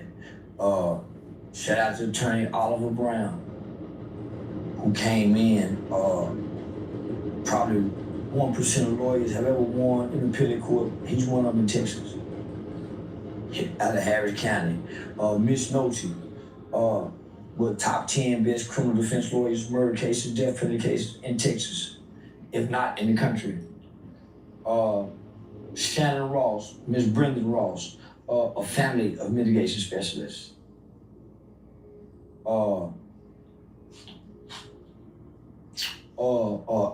Mr. Antoine Salas, the credit genius, who immediately started working on the credit. This a lot of people came forward. Gigi, unit. Yeah. A lot of people came forward. A lot of people came forward. And I know people say he's grown now. A 17 and a 19-year-old is still one mind. It ain't grew that much in 2 years. Look at your 17 and 19-year-old. You ain't finna let them go deal with white American court system by themselves. He still needs some input and guidance. So I had to detach my nigga. In order for me, I had a great comedy show, but it was hard. It was hard, nigga. Nigga barely fuck. Think about the little boy. We can't even be sexually stimulated, nigga. Think about the little boy. You know me too. Man, nigga. Because it's like if your son, it's like, man, I connected with this kid. This kid will comfort me at times. And I be saying, nigga, stop worrying about me, uncle. Nigga, this kid got compassion. And psychologically, I know what he's doing. What happened to him is the reason we're afraid of death. You don't know where you're going. Just one day, you up doing this, and the next day, you on the way to hell. That's why we're afraid to die. Because one day it's gonna boom, and death gonna come get you and take you somewhere, and ain't nobody gonna ask no question. You're going by yourself. That's like dying. Where I'm going, ain't nobody telling you where you're going. Nobody's telling you where you're going. Nobody's telling you where you're going. Well, what am I supposed to do when I get there? Nobody's telling you what to do when you get there. Damn. So he just graduated. So, all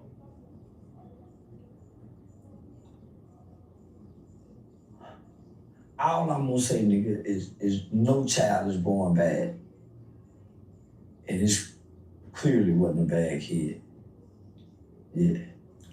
So what are your thoughts on Dominique with the band Black Action News? Next Generation. And I know all of them. Kim T. Cole, I know all of them. They play for the money. They go fund me. That's why everything's about to go fund me in the beginning. They need to raise money. That's why everything's about to go fund me. That's why everything's about race. That's why they mad about everything. And you can't have an out front like Dominique with child abuse convictions. He doesn't need with child abuse conviction, homie. No, man. Okay, well let's switch over to this because I need to have your thoughts on this. Yeah. Rick Child was found not guilty of murder. Man, that's sad. That 14-year-old Beltane.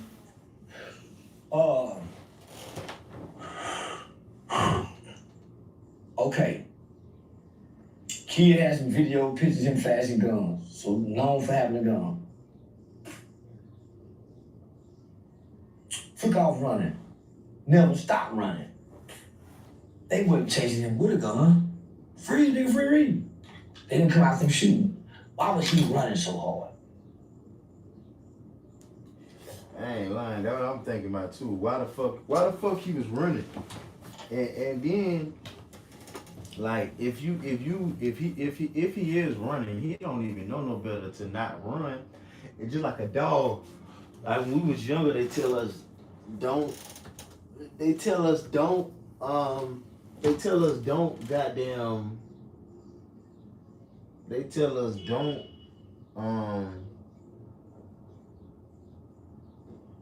what I'm about to say. They tell us don't run from a dog. And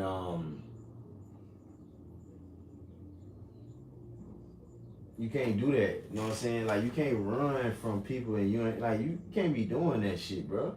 And then you don't know running make you look suspicious. And the thing about it, they got the shit on camera. Like if you ain't had no money, they say the nigga ain't had no money. But if you ain't had no money, why you going to the store with no money? And then if you wasn't gonna steal nothing, why you touching it? Like the nigga went into the store and touched the bottles of water and then put the bottles of water back. And then act like he doing something. Like come on, like you doing too damn much. And then you gotta feel the energy in the store. Like you can feel the energy that the woman don't want you in the store. She like a hurry up and buy it. So you don't even supposed to be going to no motherfucking store. Like you gotta feel the energy. The people don't even want you in there. And then you need to go in the store, get what you want, and haul ass. You can't be thinking about what you want. You supposed to already done thought about what your ass gonna get out the store before you even go in the store. I'm going in and give me some backwoods, some ice, some water. That's it, gone. Like and then like even if you is looking and trying to debate about what you want, you need to look. Don't be up on the stuff. Like back the fuck away and then look and then like you can't just be touching stuff or being too close to stuff. You gotta, if this is the candy bar aisle and this is the, you gotta back the fuck up. Figure out what you want, grab that and go. Don't be touching, grabbing. You're doing too much as a black man. And then you gotta also understand, people expecting us to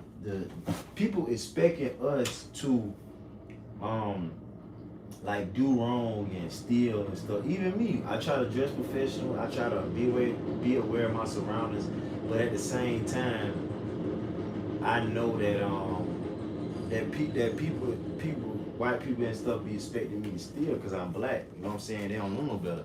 And then if somebody is expecting you of stealing, like you can't get mad. Because they accusing you of stealing. You can't do that. Why? Why can't if you hadn't done nothing wrong, why are you running so hard?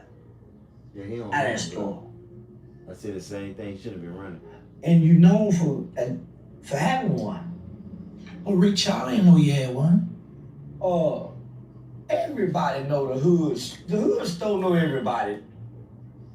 You know them people work at the hood store know which all our niggas coming up to go. They come we know each other. Come on now. Okay, but let me ask you this. Do you think that young man in Rick Child over here could catch up with that young boy? His son chased him down. And I think that His son chased him to catch him. Why? We know the little nigga that got the guns. His son working back there, he probably comes from a weed box, all black. We engage one another in our communities.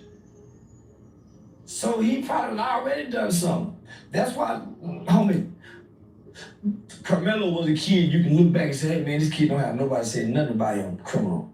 This little boy wasn't so. I look wild at 14. Especially at them Arabs and the Asian stores. Standing outside, hey, we got school, I got the gas. But they said, yeah, nigga, they unruly when they go in there.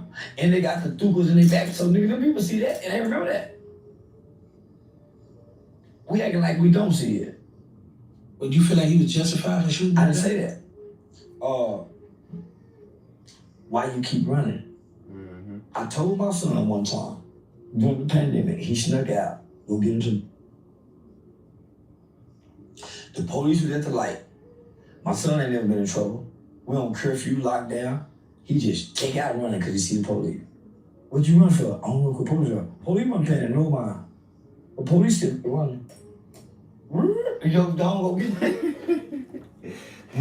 When he spent one night at boys' home that night. When he got out in front of my mama and his grandma, you know, I told him, they should have shot you. They should have shot you. Mama says, oh, son, don't say that. For real, mama could run from the police, they shoot you.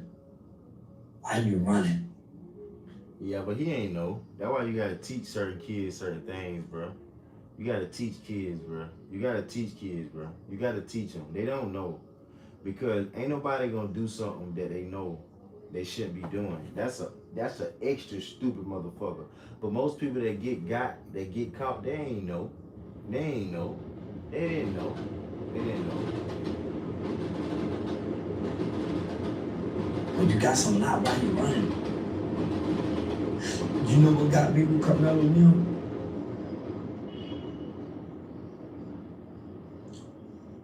Why you take it to school? Why you have it? Even though it was a tool, why? And I could never get an answer. You ever asked him that? Your daddy too, why? Why do you have it? Yeah, I don't know, like that. Why? I don't know, that's crazy. Was he getting bullied before then? If he was, then this is murder. Yeah. If he was getting bullied. Damn, bro. So if you getting so basically what y'all telling me, if a kid is getting bullied and somebody is making somebody do something that they don't want to do, and a motherfucker killed a bitch ass, you mean to tell me the nigga that killed him is wrong? Y'all mean to tell me the nigga wrong? So basically, it ain't no reason why you should kill no damn body. That's why I ain't gonna even lie. If that's true, that's why I don't really take no tools or nothing. I have a weapon on me just in case a nigga way bigger than me, or there's more than them niggas, or if I got to do it, I'ma do it. But at first I'ma fight to the death. But if I can't, I can't. If it like I keep a weapon on me for a dog or something. A dog, a tiger, a bear, a cougar, a fucking lion, a leopard, a fucking rattlesnake, a goddamn python, a fucking polar bear, a fucking dinosaur, or a fucking alligator, or a fucking motherfucking anything that's way, way, way, way bigger than me, and a wolf or something faster than me, a pit bull, a rottweiler. Like a human, I ain't even, unless he 10 times my size. But I don't know, bro. It's a fucked up ass world we living in. If we saying, okay, if somebody just bully you, just spread your asshole open and just let them fuck the shit out you. Just get bullied. But if you kill that man for bullying you, you wrong. That's some fucked up ass shit, boy. That's some fucked up ass shit. If that's true, that's some fucked up ass shit, boy. And that's some fucked up ass shit. So basically, if that is true, everybody need to be a bully.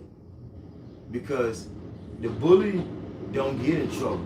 The person that's starting the shit ain't gonna get in trouble. If you retaliate and then defend yourself against me fucking with you, you wrong? Damn, bro, that's a fucked up ass world we live in. This some fucked up ass world we live in. That's some fucked up ass shit. If a nigga bother you and you kill his bitch ass, you wrong? Well, you ain't had to kill him. The nigga ain't had to bother me. Why the fuck is this nigga touching me? Just imagine if everybody in the world know if you touch that man, you gonna die. You think everybody be touching people? No. Okay then, so what the fuck? The $1 million question is, what the fuck you supposed to do when somebody bothering you? You kill that motherfucking ass. Nigga, the fuck you mean? Like, you supposed to just let them beat the shit out you and now you dead? And then now you can't defend your fucking self? That's why I ain't got no kids. That's why I don't go. That's why I don't hang around people, bro. And I'm so glad I made it through school, bro, because I used to have dreams about killing people. I swear to God, nigga. I used to have dreams about murking motherfuckers, boy. Whoever said that, I think Jay-Z said it's a full-time job not to kill niggas. That is true. Boy, I remember I wanted to kill a couple niggas, but I ain't gonna lie. You know what saved my ass from killing niggas? I ain't want to make my mama cry, and I ain't want to make another nigga mama cry. And I learned that the niggas that I had problems with, my mama was best friends with them niggas' mamas in high school. So even if I kill this bitch ass, my mama gonna be affected because my mama is cool with your mama. My daddy used to work with your daddy, nigga. My grandma go to church with your grandma, nigga. My mama used to be cool with your mama. My mama get her toes done for the same that they do your mama toes, nigga. You don't even know that. So I was like, damn. So I'm glad I made it through. But I wouldn't recommend no nigga to take the route that I took, because even though it worked for me and I came out on top, but I had to go through some pain, bro. But when you put everything on a balance beam like I do, balance scale, the pain that I went through, I'd rather go through that pain than killing somebody and doing time and the backlash of that. But if I have to, I don't give a fuck what comes with my actions. Over right and wrong, if I really have to, if I had to, and I knew I had to, I don't give a fuck what no jury think, I don't give a fuck what the judge think, what that nigga mama think, what my mama think. I don't give a damn. I was there. You wasn't there. I was there. This what happened. First of all, why is the nigga walking up on me? Ain't nobody saying that was a problem. Second of all, why is he looking at me? Third of all, why is he touching me? Why you so close? First of all, if any nigga get past your arm length, all this space is for killing your bitch ass. A nigga shouldn't even come past your arm length. So why we on point that shit out, bro? Like that shit wrong, bro. That shit wrong. I ain't no nigga to say your ass don't deserve to die. If your ass do some shit that your ass deserve to get got from, your ass deserve that shit, bro. Because we all, nigga, you ain't had to do that. You supposed to, your mama, my mama used to say, take your ass to school, get your education. Shut the fuck up, sit your ass down. I went to school all my life and did that. Shut the fuck up, sit the fuck down, go to school, get your education, bring your bitch ass home. You shouldn't be bothering people. You shouldn't be bullying people. You shouldn't be attacking people, nigga. Your ass gonna die from that, nigga.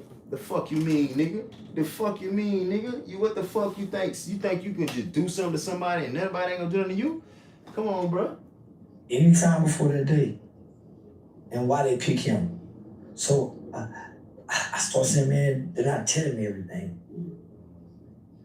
And nigga, I'm putting my life on the line with you white folks, you rednecks. Nigga, I'm putting business relationships on the line. They're not telling me everything. So they let me pull away.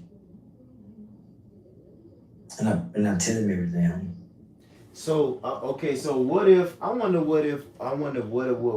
happen if the nigga didn't stab the nigga, but he beat that bitch to death? What would it be the problem then? What would be, you still killed the motherfucker. You still murdered his bitch ass. So what if you would have put that motherfucker in the headlock and goddamn that he would have still killed him? I thought you supposed to fight to the death. That's why I ain't never got. That's why I don't fight. That's why I don't never fight. That's why I don't never got in a fight. I don't even slap box because I'ma fucking kill your bitch ass, bro. I know that. Who the fuck? Like you? Like when animals fight, they fight to the death. We like animals, bro. Like what the? That's why I ain't never. It's like fucking. You fucking to come. You don't. I ain't never fuck a bitch. Yes, I did. Yeah, I did. I did fuck. Yeah, I did. Yeah, I done stopped mid fucking. Man, fuck that shit. I'm finna go. I done did some hoes like that. I done what? Who you what? I done did some bitches like that. You know what I'm saying? But I'm just saying overall, who the fuck gonna be fucking and then stop mid fuck don't come and just no, bro. You finish that shit, bro. No, we should be talking. The question ain't about. The conversation ain't about you going to jail. It ain't even about somebody killed somebody. The conversation is about why did one motherfucker bother another motherfucker. It ain't about why did you take a motherfucking Uzi to the motherfucking school. It ain't about why you had a gun on you. Why did a nigga give a nigga a reason to shoot your bitch ass? That's what that's my damn question. Why did you give that man a reason to kill you? That's the number one question. If you wouldn't have did, think about this. If you wouldn't have did what you did, a nigga wouldn't have killed your bitch ass, bro. But it seems like I'm the only one who think like that. Anytime I'm talking about, if you pay attention to the day's world, the day's news, if anything bad happened and another motherfucker started it, they don't even give a damn about who started it. They care about what the worst consequences. They care about, man, this world too fucked up, boy. This shit too fucked up. So if somebody bully you and you kill their ass, you wrong? So the nigga that started, he ain't wrong? So what type of punishment is the nigga that started it gonna get? I know his ass dead, but put the punishment on his fucking brother or his fucking daddy. Nigga, if a person died and the person that died in debt, the debt transferred to the next motherfucker, okay then, bitch ass nigga. So both parties should get some type of motherfucking wrong shit. Your ass dead, your ass going to jail, and whoever, you still gonna get more than dying. Your family gonna be affected from this because you got a bully. You know what I'm saying? You should be sick for the rest of your life, and you should be unsuccessful for the rest of your life. You know what I'm saying? That's fucked up, bro. That's fucked up. For just skip over the fact that a nigga started, the nigga fucking started it. If he wouldn't have walked over there and started it, your ass would have been alive. Ain't nobody saying that. I don't give a fuck about your ass being dead, nigga. You died, nigga. You did something to die, motherfucker. That's like if you touch a stingray, your ass gonna die. If you put your hands in an ant pile, the ant's gonna bite your ass, nigga. We know that before we stick our hand in that motherfucker, nigga. Nigga, if you fuck a bitch raw, nothing to pussy, a baby gonna come out. Y'all niggas be surprised when, like, bro, come on, bro. If you touch a stingray, your ass gonna die, motherfucker. You can't jump in a tiger's den, a lion's den, and tell my, hey, little kitty cat, that nigga gonna eat your ass up, bro. So you can't get mad at the motherfucker tiger for eating your ass, bro. He's a fucking tiger. He gonna eat your ass, bro. Why you doing stuff that'll get your ass fucking in the box, bro? One thing about me, I learned all the shit that'll take your ass to jail. I ain't fucking with that. I learned all the shit your ass can die from. I ain't fucking with that. All the shit that make you feel good, fly shit, traveling, I'm fucking with. New hotels, I'm fucking with. New clothes, I'm fucking with. New bad bitches to the motherfucking bone. Them natural fine motherfuckers, I'm fucking with. New clothes, new weed, traveling, new cars, I'm fucking with. I ain't fucking with shit that gonna get me killed, bro. I ain't fucking with shit. I ain't fucking with that type of shit. But we ain't having these conversations, bro. We ain't having these conversations. So you mean to tell me if a nigga bother you and you murk his bitch ass, you wrong? Damn, boy, I'm so glad I ain't murked one of these niggas. But I always made it up in my mind. If I ever have to kill his bitch ass, I'm gonna kill his bitch ass.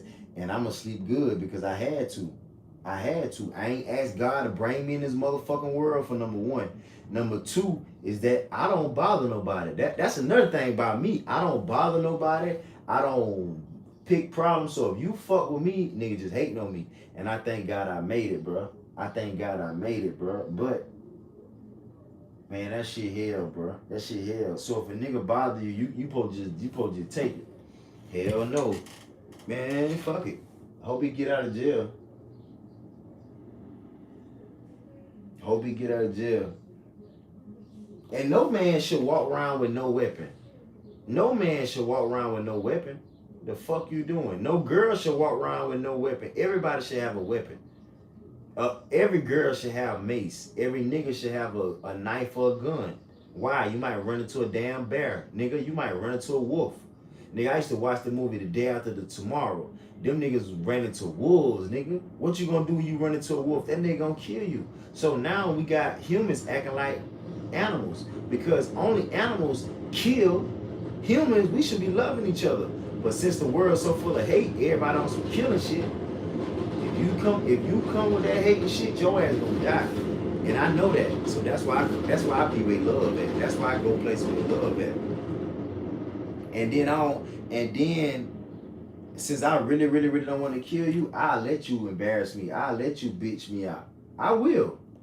But I ain't gonna let you touch me though. If you touch me, that's your ass, Mr. Postman. Thank God no nigga ain't never really touched me. Ain't no fucking really. No nigga ain't never touched me. I ain't never been punched in the face. I ain't never been slapped. I ain't never been jumped. I ain't never been hurted. But I've been bullied mentally though and spiritually and shit. And I wanted to do something to some niggas, but I didn't. And thank God I didn't. And one thing I learned from not crashing out and not allowing my emotions to get to me and always being the bigger person, every nigga that didn't like me ended up loving me, respecting me, and bowing down to me and looking up to me. That's a fucking blessing in disguise. Like, imagine nigga can't stand you and nigga don't like you, and then next thing you know, you ain't seen a nigga in 2, 3, 4, 5 years. That nigga see you, he be like, it's so crazy that nigga, I think that nigga don't like me. That nigga see me and say, like I make girls say, I make niggas say, I make kids say, like when that nigga see, oh, what's up, bro? I'm like, damn, I thought you had a problem. Niggas be so happy to see you, and I'll be like, see, what if I would have killed that bitch ass nigga? See, you never know. That's why I feel like I need to speak and tell my story, because I used to be in the same situations, bro. But one thing about it, a nigga never touched me. Niggas did, but niggas used to do this. Niggas might push you but nigga ain't finna just hit you, push you, touch you. Nigga ain't finna damn fuck. He might make you scared, but I wasn't raised to fight and be no killer. But at the same time I was, because I had uncles. The uncles would tell me that real shit. Grandma would tell me that real shit. My daddy tell me that pussy ass shit. My mama might tell you some pussy ass shit. But your motherfucking uncles and aunts and grandma, they gonna tell you to fuck somebody ass up. You know what I'm saying? Nigga bother you, fuck their ass up. But I don't know, bro. I don't know. I think, damn, bro. I don't know. Well, yeah, I do know. If you walk up on somebody, you better be prepared to die. If you walk up, if you say the right word to the right nigga, you better be prepared to die. You know what I'm saying? I ain't the type of nigga to say, man, he ain't deserve to die. The fuck if he didn't. You do the wrong thing. You do something to get your nigga. Every day of my life, when I was around my uncle always used to threaten us, but he used to do it in a playful way. But that nigga always used to tell us, I'll knock your ass out. I'll cut your motherfucking throat. He always told us that, even though it was a joke, it was funny, we was laughing, but that nigga dead ass serious, because he known for knocking niggas ass out and cutting niggas motherfucking throats. So, I mean, we always knew, you can cross that line if you wanna, your ass better be ready to rumble, and we ain't never crossed that line. We ain't never got close to the line, because we ain't want to die. That's like me. My mama and everybody used to scare me with that jail shit that I played pussy. Really a gangster, but I'm playing pussy because I ain't going to jail. I ain't going to motherfucking jail. I ain't even selling crack to go, nigga. So sometimes you gotta play pussy, bro. They keep from killing these bitch ass niggas. Because if you kill these bitch ass niggas, your ass going to jail. But you can think and plan the killing. Don't kill his ass on spot. Don't kill his ass on camera. Don't kill his ass in front of people. Be like, all right, let that nigga bitch you out and then bake a cake for his motherfucking ass. So sometimes you gotta think, bro. Thinking is always the key. Cause everybody killing. If you think about it, nigga, if you wonder how so many people dodge death and they talk shit and they do stuff that should cause them they die from, nigga, they done did some shit or they done had somebody else do the shit. So you gotta think sometimes, bro. Sometimes you gotta motherfucking think.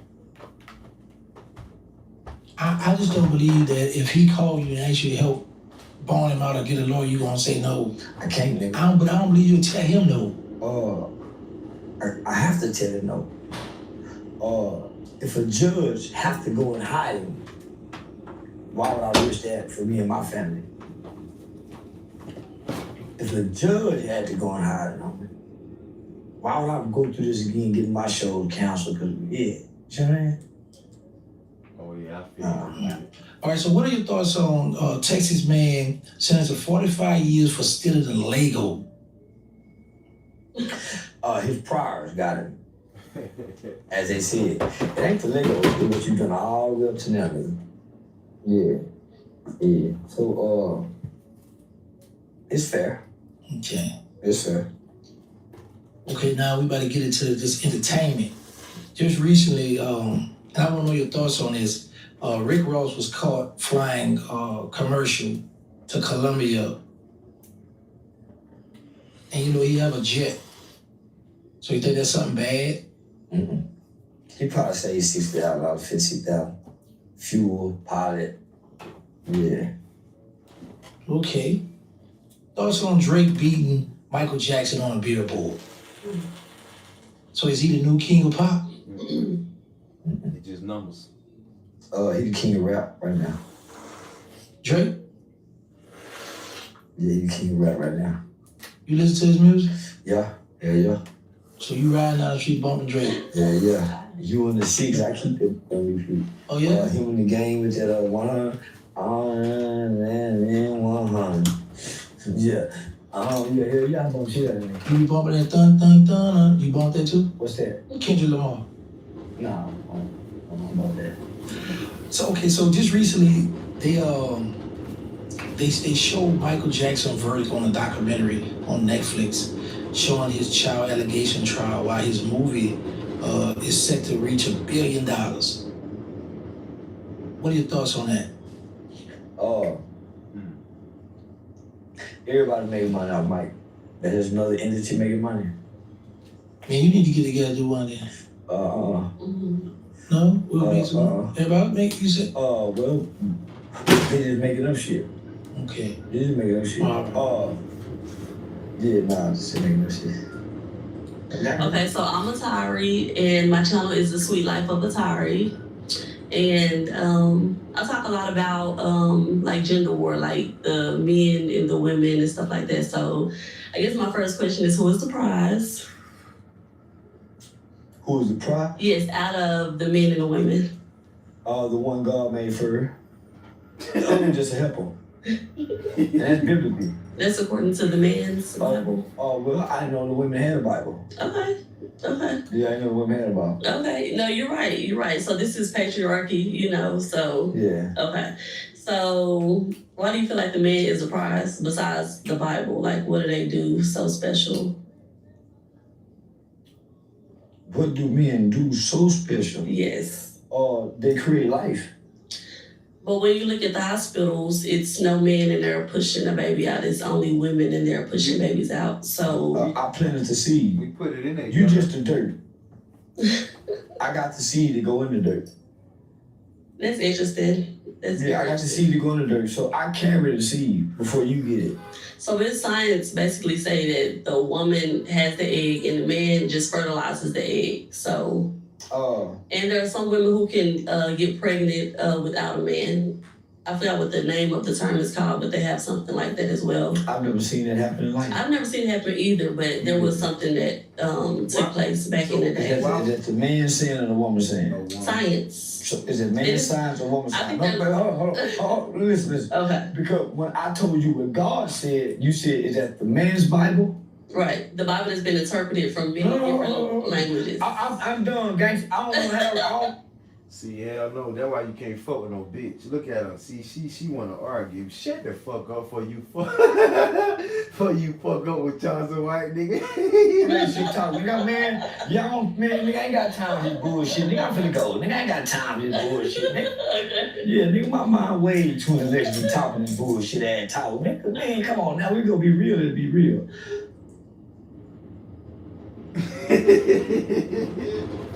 You the right question. No. I'm about to say we can do it again in New Orleans, man. Yeah. So, all right. So, what's your thoughts on P Diddy sex tape with 50 Cent baby mother and all the baby oil he had? I didn't see the baby oil. You didn't see that? You saw the sex tape? No. As soon as I clicked on it, it was silhouette with a long ass, and I clicked off, and I ain't watch it no more. Okay. Yeah, I ain't watch it no more. Also on Kai. What is that? Kai Sinet? Kai Sinet? Or streaming university returning. Hey, just get Joker back. Just get Joker back. Just get Joker back.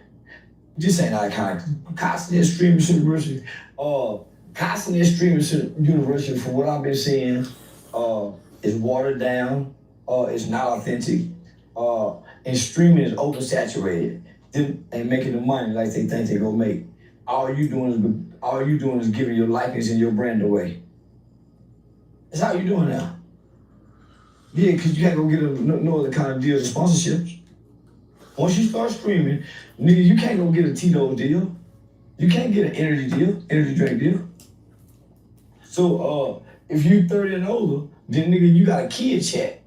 So what I'm gonna do for 1 to 4 hours, if I'm not with a young person, nah, grown folk audience ain't finna watch the stream. They'll watch the clips of it. So I wouldn't dare apply for streaming university. Oh no. Wow. There's a bunch of kids. Okay, well, I saw where you had a conversation with AB doing that and Dean the Great. So you think that'd be a good connect with them? Nah. And anytime you got sex, drugs, and alcohol and borderline of age girls, one of them they go in jail. Or abuse or assault. It's the reason why they got the 2 drunks before our kids. And they promoting that to our kids. So there's a school in Inglewood separating the blacks from the whites for graduation and having 2 graduations. They should. Why? White people need their own graduation because they don't want up there doing all that dancing and flopping and shaking and doing splits and black field when they don't even have funerals like that. So why would you put a funeral where people sit down and be quiet and it's over with in 30 minutes compared to people falling over the casket and music playing? Nah, they need to separate that because it's an insult to the white people that's graduating. The way we walk from our stage is insulting. Now for us, hey, it is what it is, but for them, it's very insulting. I understand. Before we get out of here then, so is there any closing? I want you to say something to the Anthony family and the Metcalf family. Start with the Metcalf family first. What are your thoughts? How you feel about Jeff? Would you like to sit down and talk to Jeff?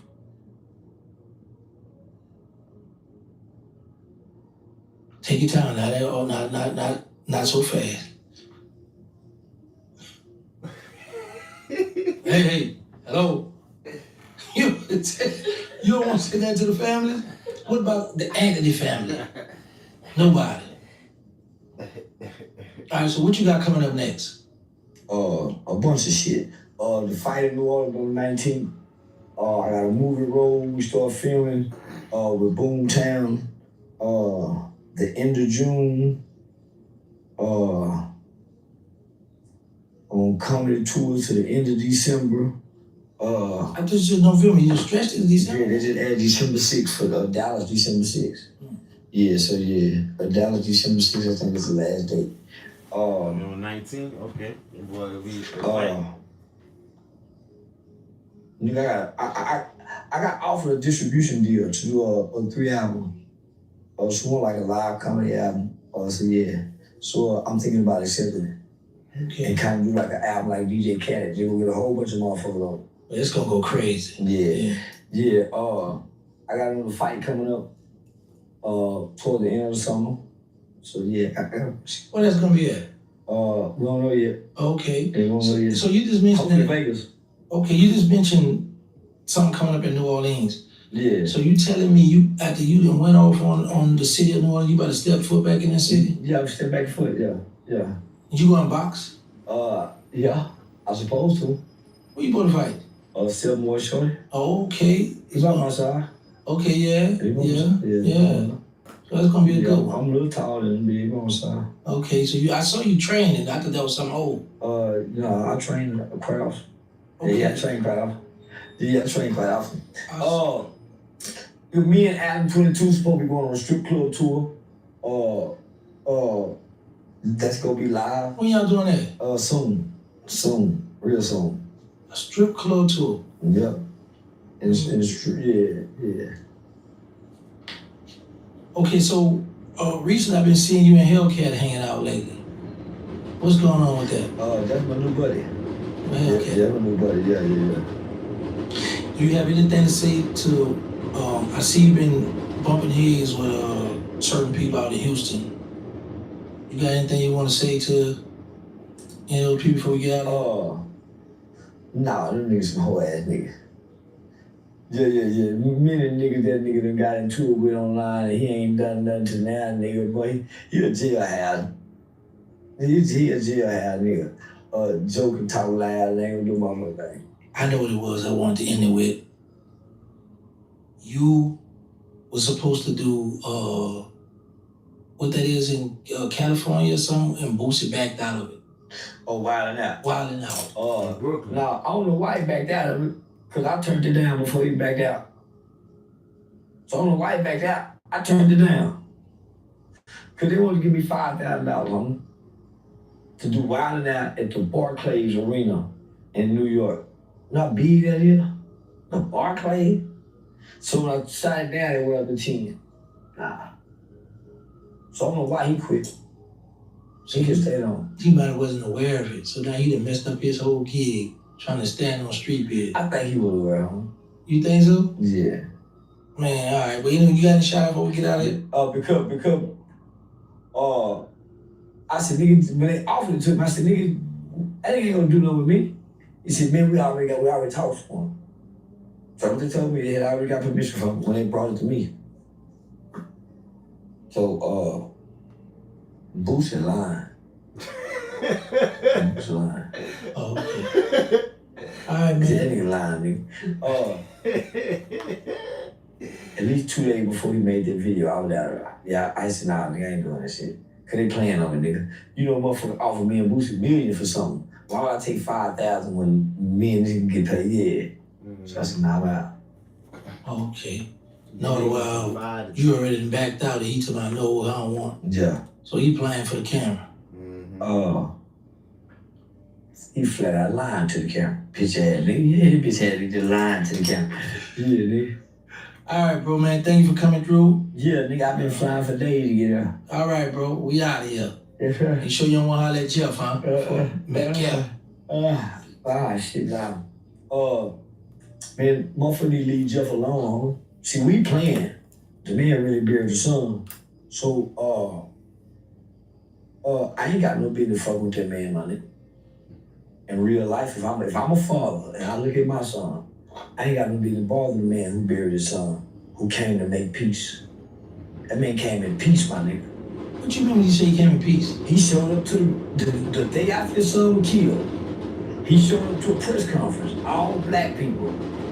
Dominique Alexander, Carmelo's dad, Carmelo's mom, all black people. And every news station was out there. And that man said, man, I just want to pray. And we can pray together and we can heal this. The man came in peace with his son dead. What more can you ask for? Yeah, he had a little sternness about it. His son dead, but he coming in peace. You got the black people trying to spin it like he coming up there to shoot and get revenge. The sheriff's them was there, they let him down. But when y'all spit on him, I would have turned evil if I were him. So I'm telling black people, why y'all with him and not this weak ass daddy? Carmelo daddy is the one y'all put me mad at. Why? Jeff raised his boys to be strong. I'd rather my boy be the bully. I ain't lying. Both of them mixed martial artists, great athletes. Carmelo docile, weak like his daddy. He got his daddy's spirit. That's why he sit there and took it. So as black people, how can y'all have an attitude with a man whose son died? He didn't ask for this. But y'all saying free Dirk? Long live King Von? Every killer y'all know y'all idolize. So what's the problem with a dead white man? And his son is dead, then say he heard about his son. Who laughing at him? Now I'm making fun of Carmelo. Now y'all think I'm wrong.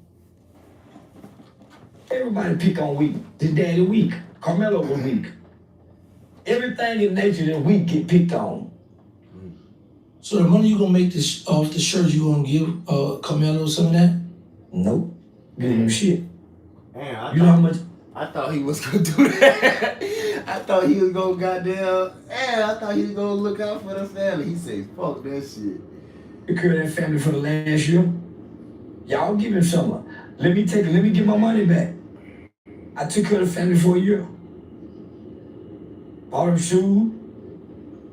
So why I should give him some? I've been giving. When are y'all gonna give something? We don't have none. I don't either. I don't have nothing to give. Well, where that 75 at? My mama wanted. What about the million then? It's back to the donors that gave it. All that money. It's people want to give more. It's people want to give more. The big rapper. Well, that's just one of them. He said he'll make a call to Trump. When white people do something, they raise just as much money. And I'm telling y'all, I'm in a position to do what white people can do for us. Everybody else just be talking. Everybody else just be talking. If I point to something, they'll donate over there. And I usually don't ask for nothing. So, this daddy ain't worth me risking my relationship with my Jewish friends. Because they see his son as a murderer. And he is just a convicted murderer. He never took the stand to explain his side of the story. So he looks cold. That's why they gave him 35 years. We don't know your side. And you look like you're cold killer. And for you to sit there before we sentence you and you're there by yourself, that means your family must not care about you either. The courts will treat you different if you stand sentenced nigga, your daddy and mama ain't there. You think his father didn't know or he just missed it? At interview with daddy, he called you, didn't he? Yeah. When we hang up, nigga called nigga and asked nigga why you didn't go to your son's sentencing. I don't know. You was there? I don't know why now. You know what I'm saying? Were you there? I ain't finna go with him, nigga. Why would I go there? He ain't went to my the trial, right? I ain't go to the trial. I ain't got time to stop making money to go get patch shirts and take a chance on getting arrested with a bunch of people out there hollering. Why would I do that, my nigga? So how you know his father wasn't at the sentencing? Everybody know that. No. Everybody know that. The white man called him a coward for not being there. Hey, can you imagine how they were looking at You know that? what my daddy told me? Out his mouth. My daddy said this like 3 times in my life before. My daddy told me he rather live like a coward and die like a man. That nigga told me that a couple times. They give it a citizen? Why? Because you got one man say he gonna shoot him in the head if you walk out here, gonna kill him. I will be by my boy every day. So now, nigga, I wouldn't give nothing to this family going forward. I shouldn't have never got involved. Never. Why? I make myself a target for white people that take their side and might want to get revenge. No other face of a black person is attached to them but me. So why do I have to jeopardize my family, my life, my safety? And we all live here in Texas, and I'm the only doing this. Why? Ain't nobody else done it. Why do I need to do it? Because you got the bigger voice. My son got ran off the road and almost got killed that night. So do I sacrifice my son because I got the bigger voice? Nah. When I was in jail innocent, y'all didn't have a voice for me. When I was in jail innocent, y'all didn't have a voice for me. Y'all don't have a voice for Carmelo. Last year, nor now. Y'all online typing, doing interviews, gotta go edit. Why do I have to sacrifice my voice that can feed the next 10 generations of my bloodline for a begging father that won't go kill nobody for his boy? If y'all do my boy like that, innocent, I'm gonna kill somebody. I ain't lying. If you do my boy like y'all done Jeff boy, I'm gonna kill somebody. I ain't lying. Talk that I'm gonna shit. throw my life away from mine. That ain't lying. So, yeah, bro. Throw your motherfucking life away for that shit. Fuck that. What? No, what I'm talking about. No, what I'm talking about. That's what the fuck I'm talking about. Fuck all that. That's why I stay the fuck away from this type of shit, because a nigga be ready to go. Hell no, bro. Hell no, this shit and then they doing this shit right in front of your face. why don't Trayvon Martin throw his life away? Why don't Trayvon Martin daddy throw his life away? Why do people with the voice? Dr. King already threw his life away, and ain't nobody threw their life away for Dr. King. So we already realized if they kill the one with the voice, what y'all gonna do? Find somebody else with a voice. When they kill y'all mama, what y'all gonna do? She ain't, so y'all bury y'all mama. Most of y'all can't even bounce back from burying y'all mama.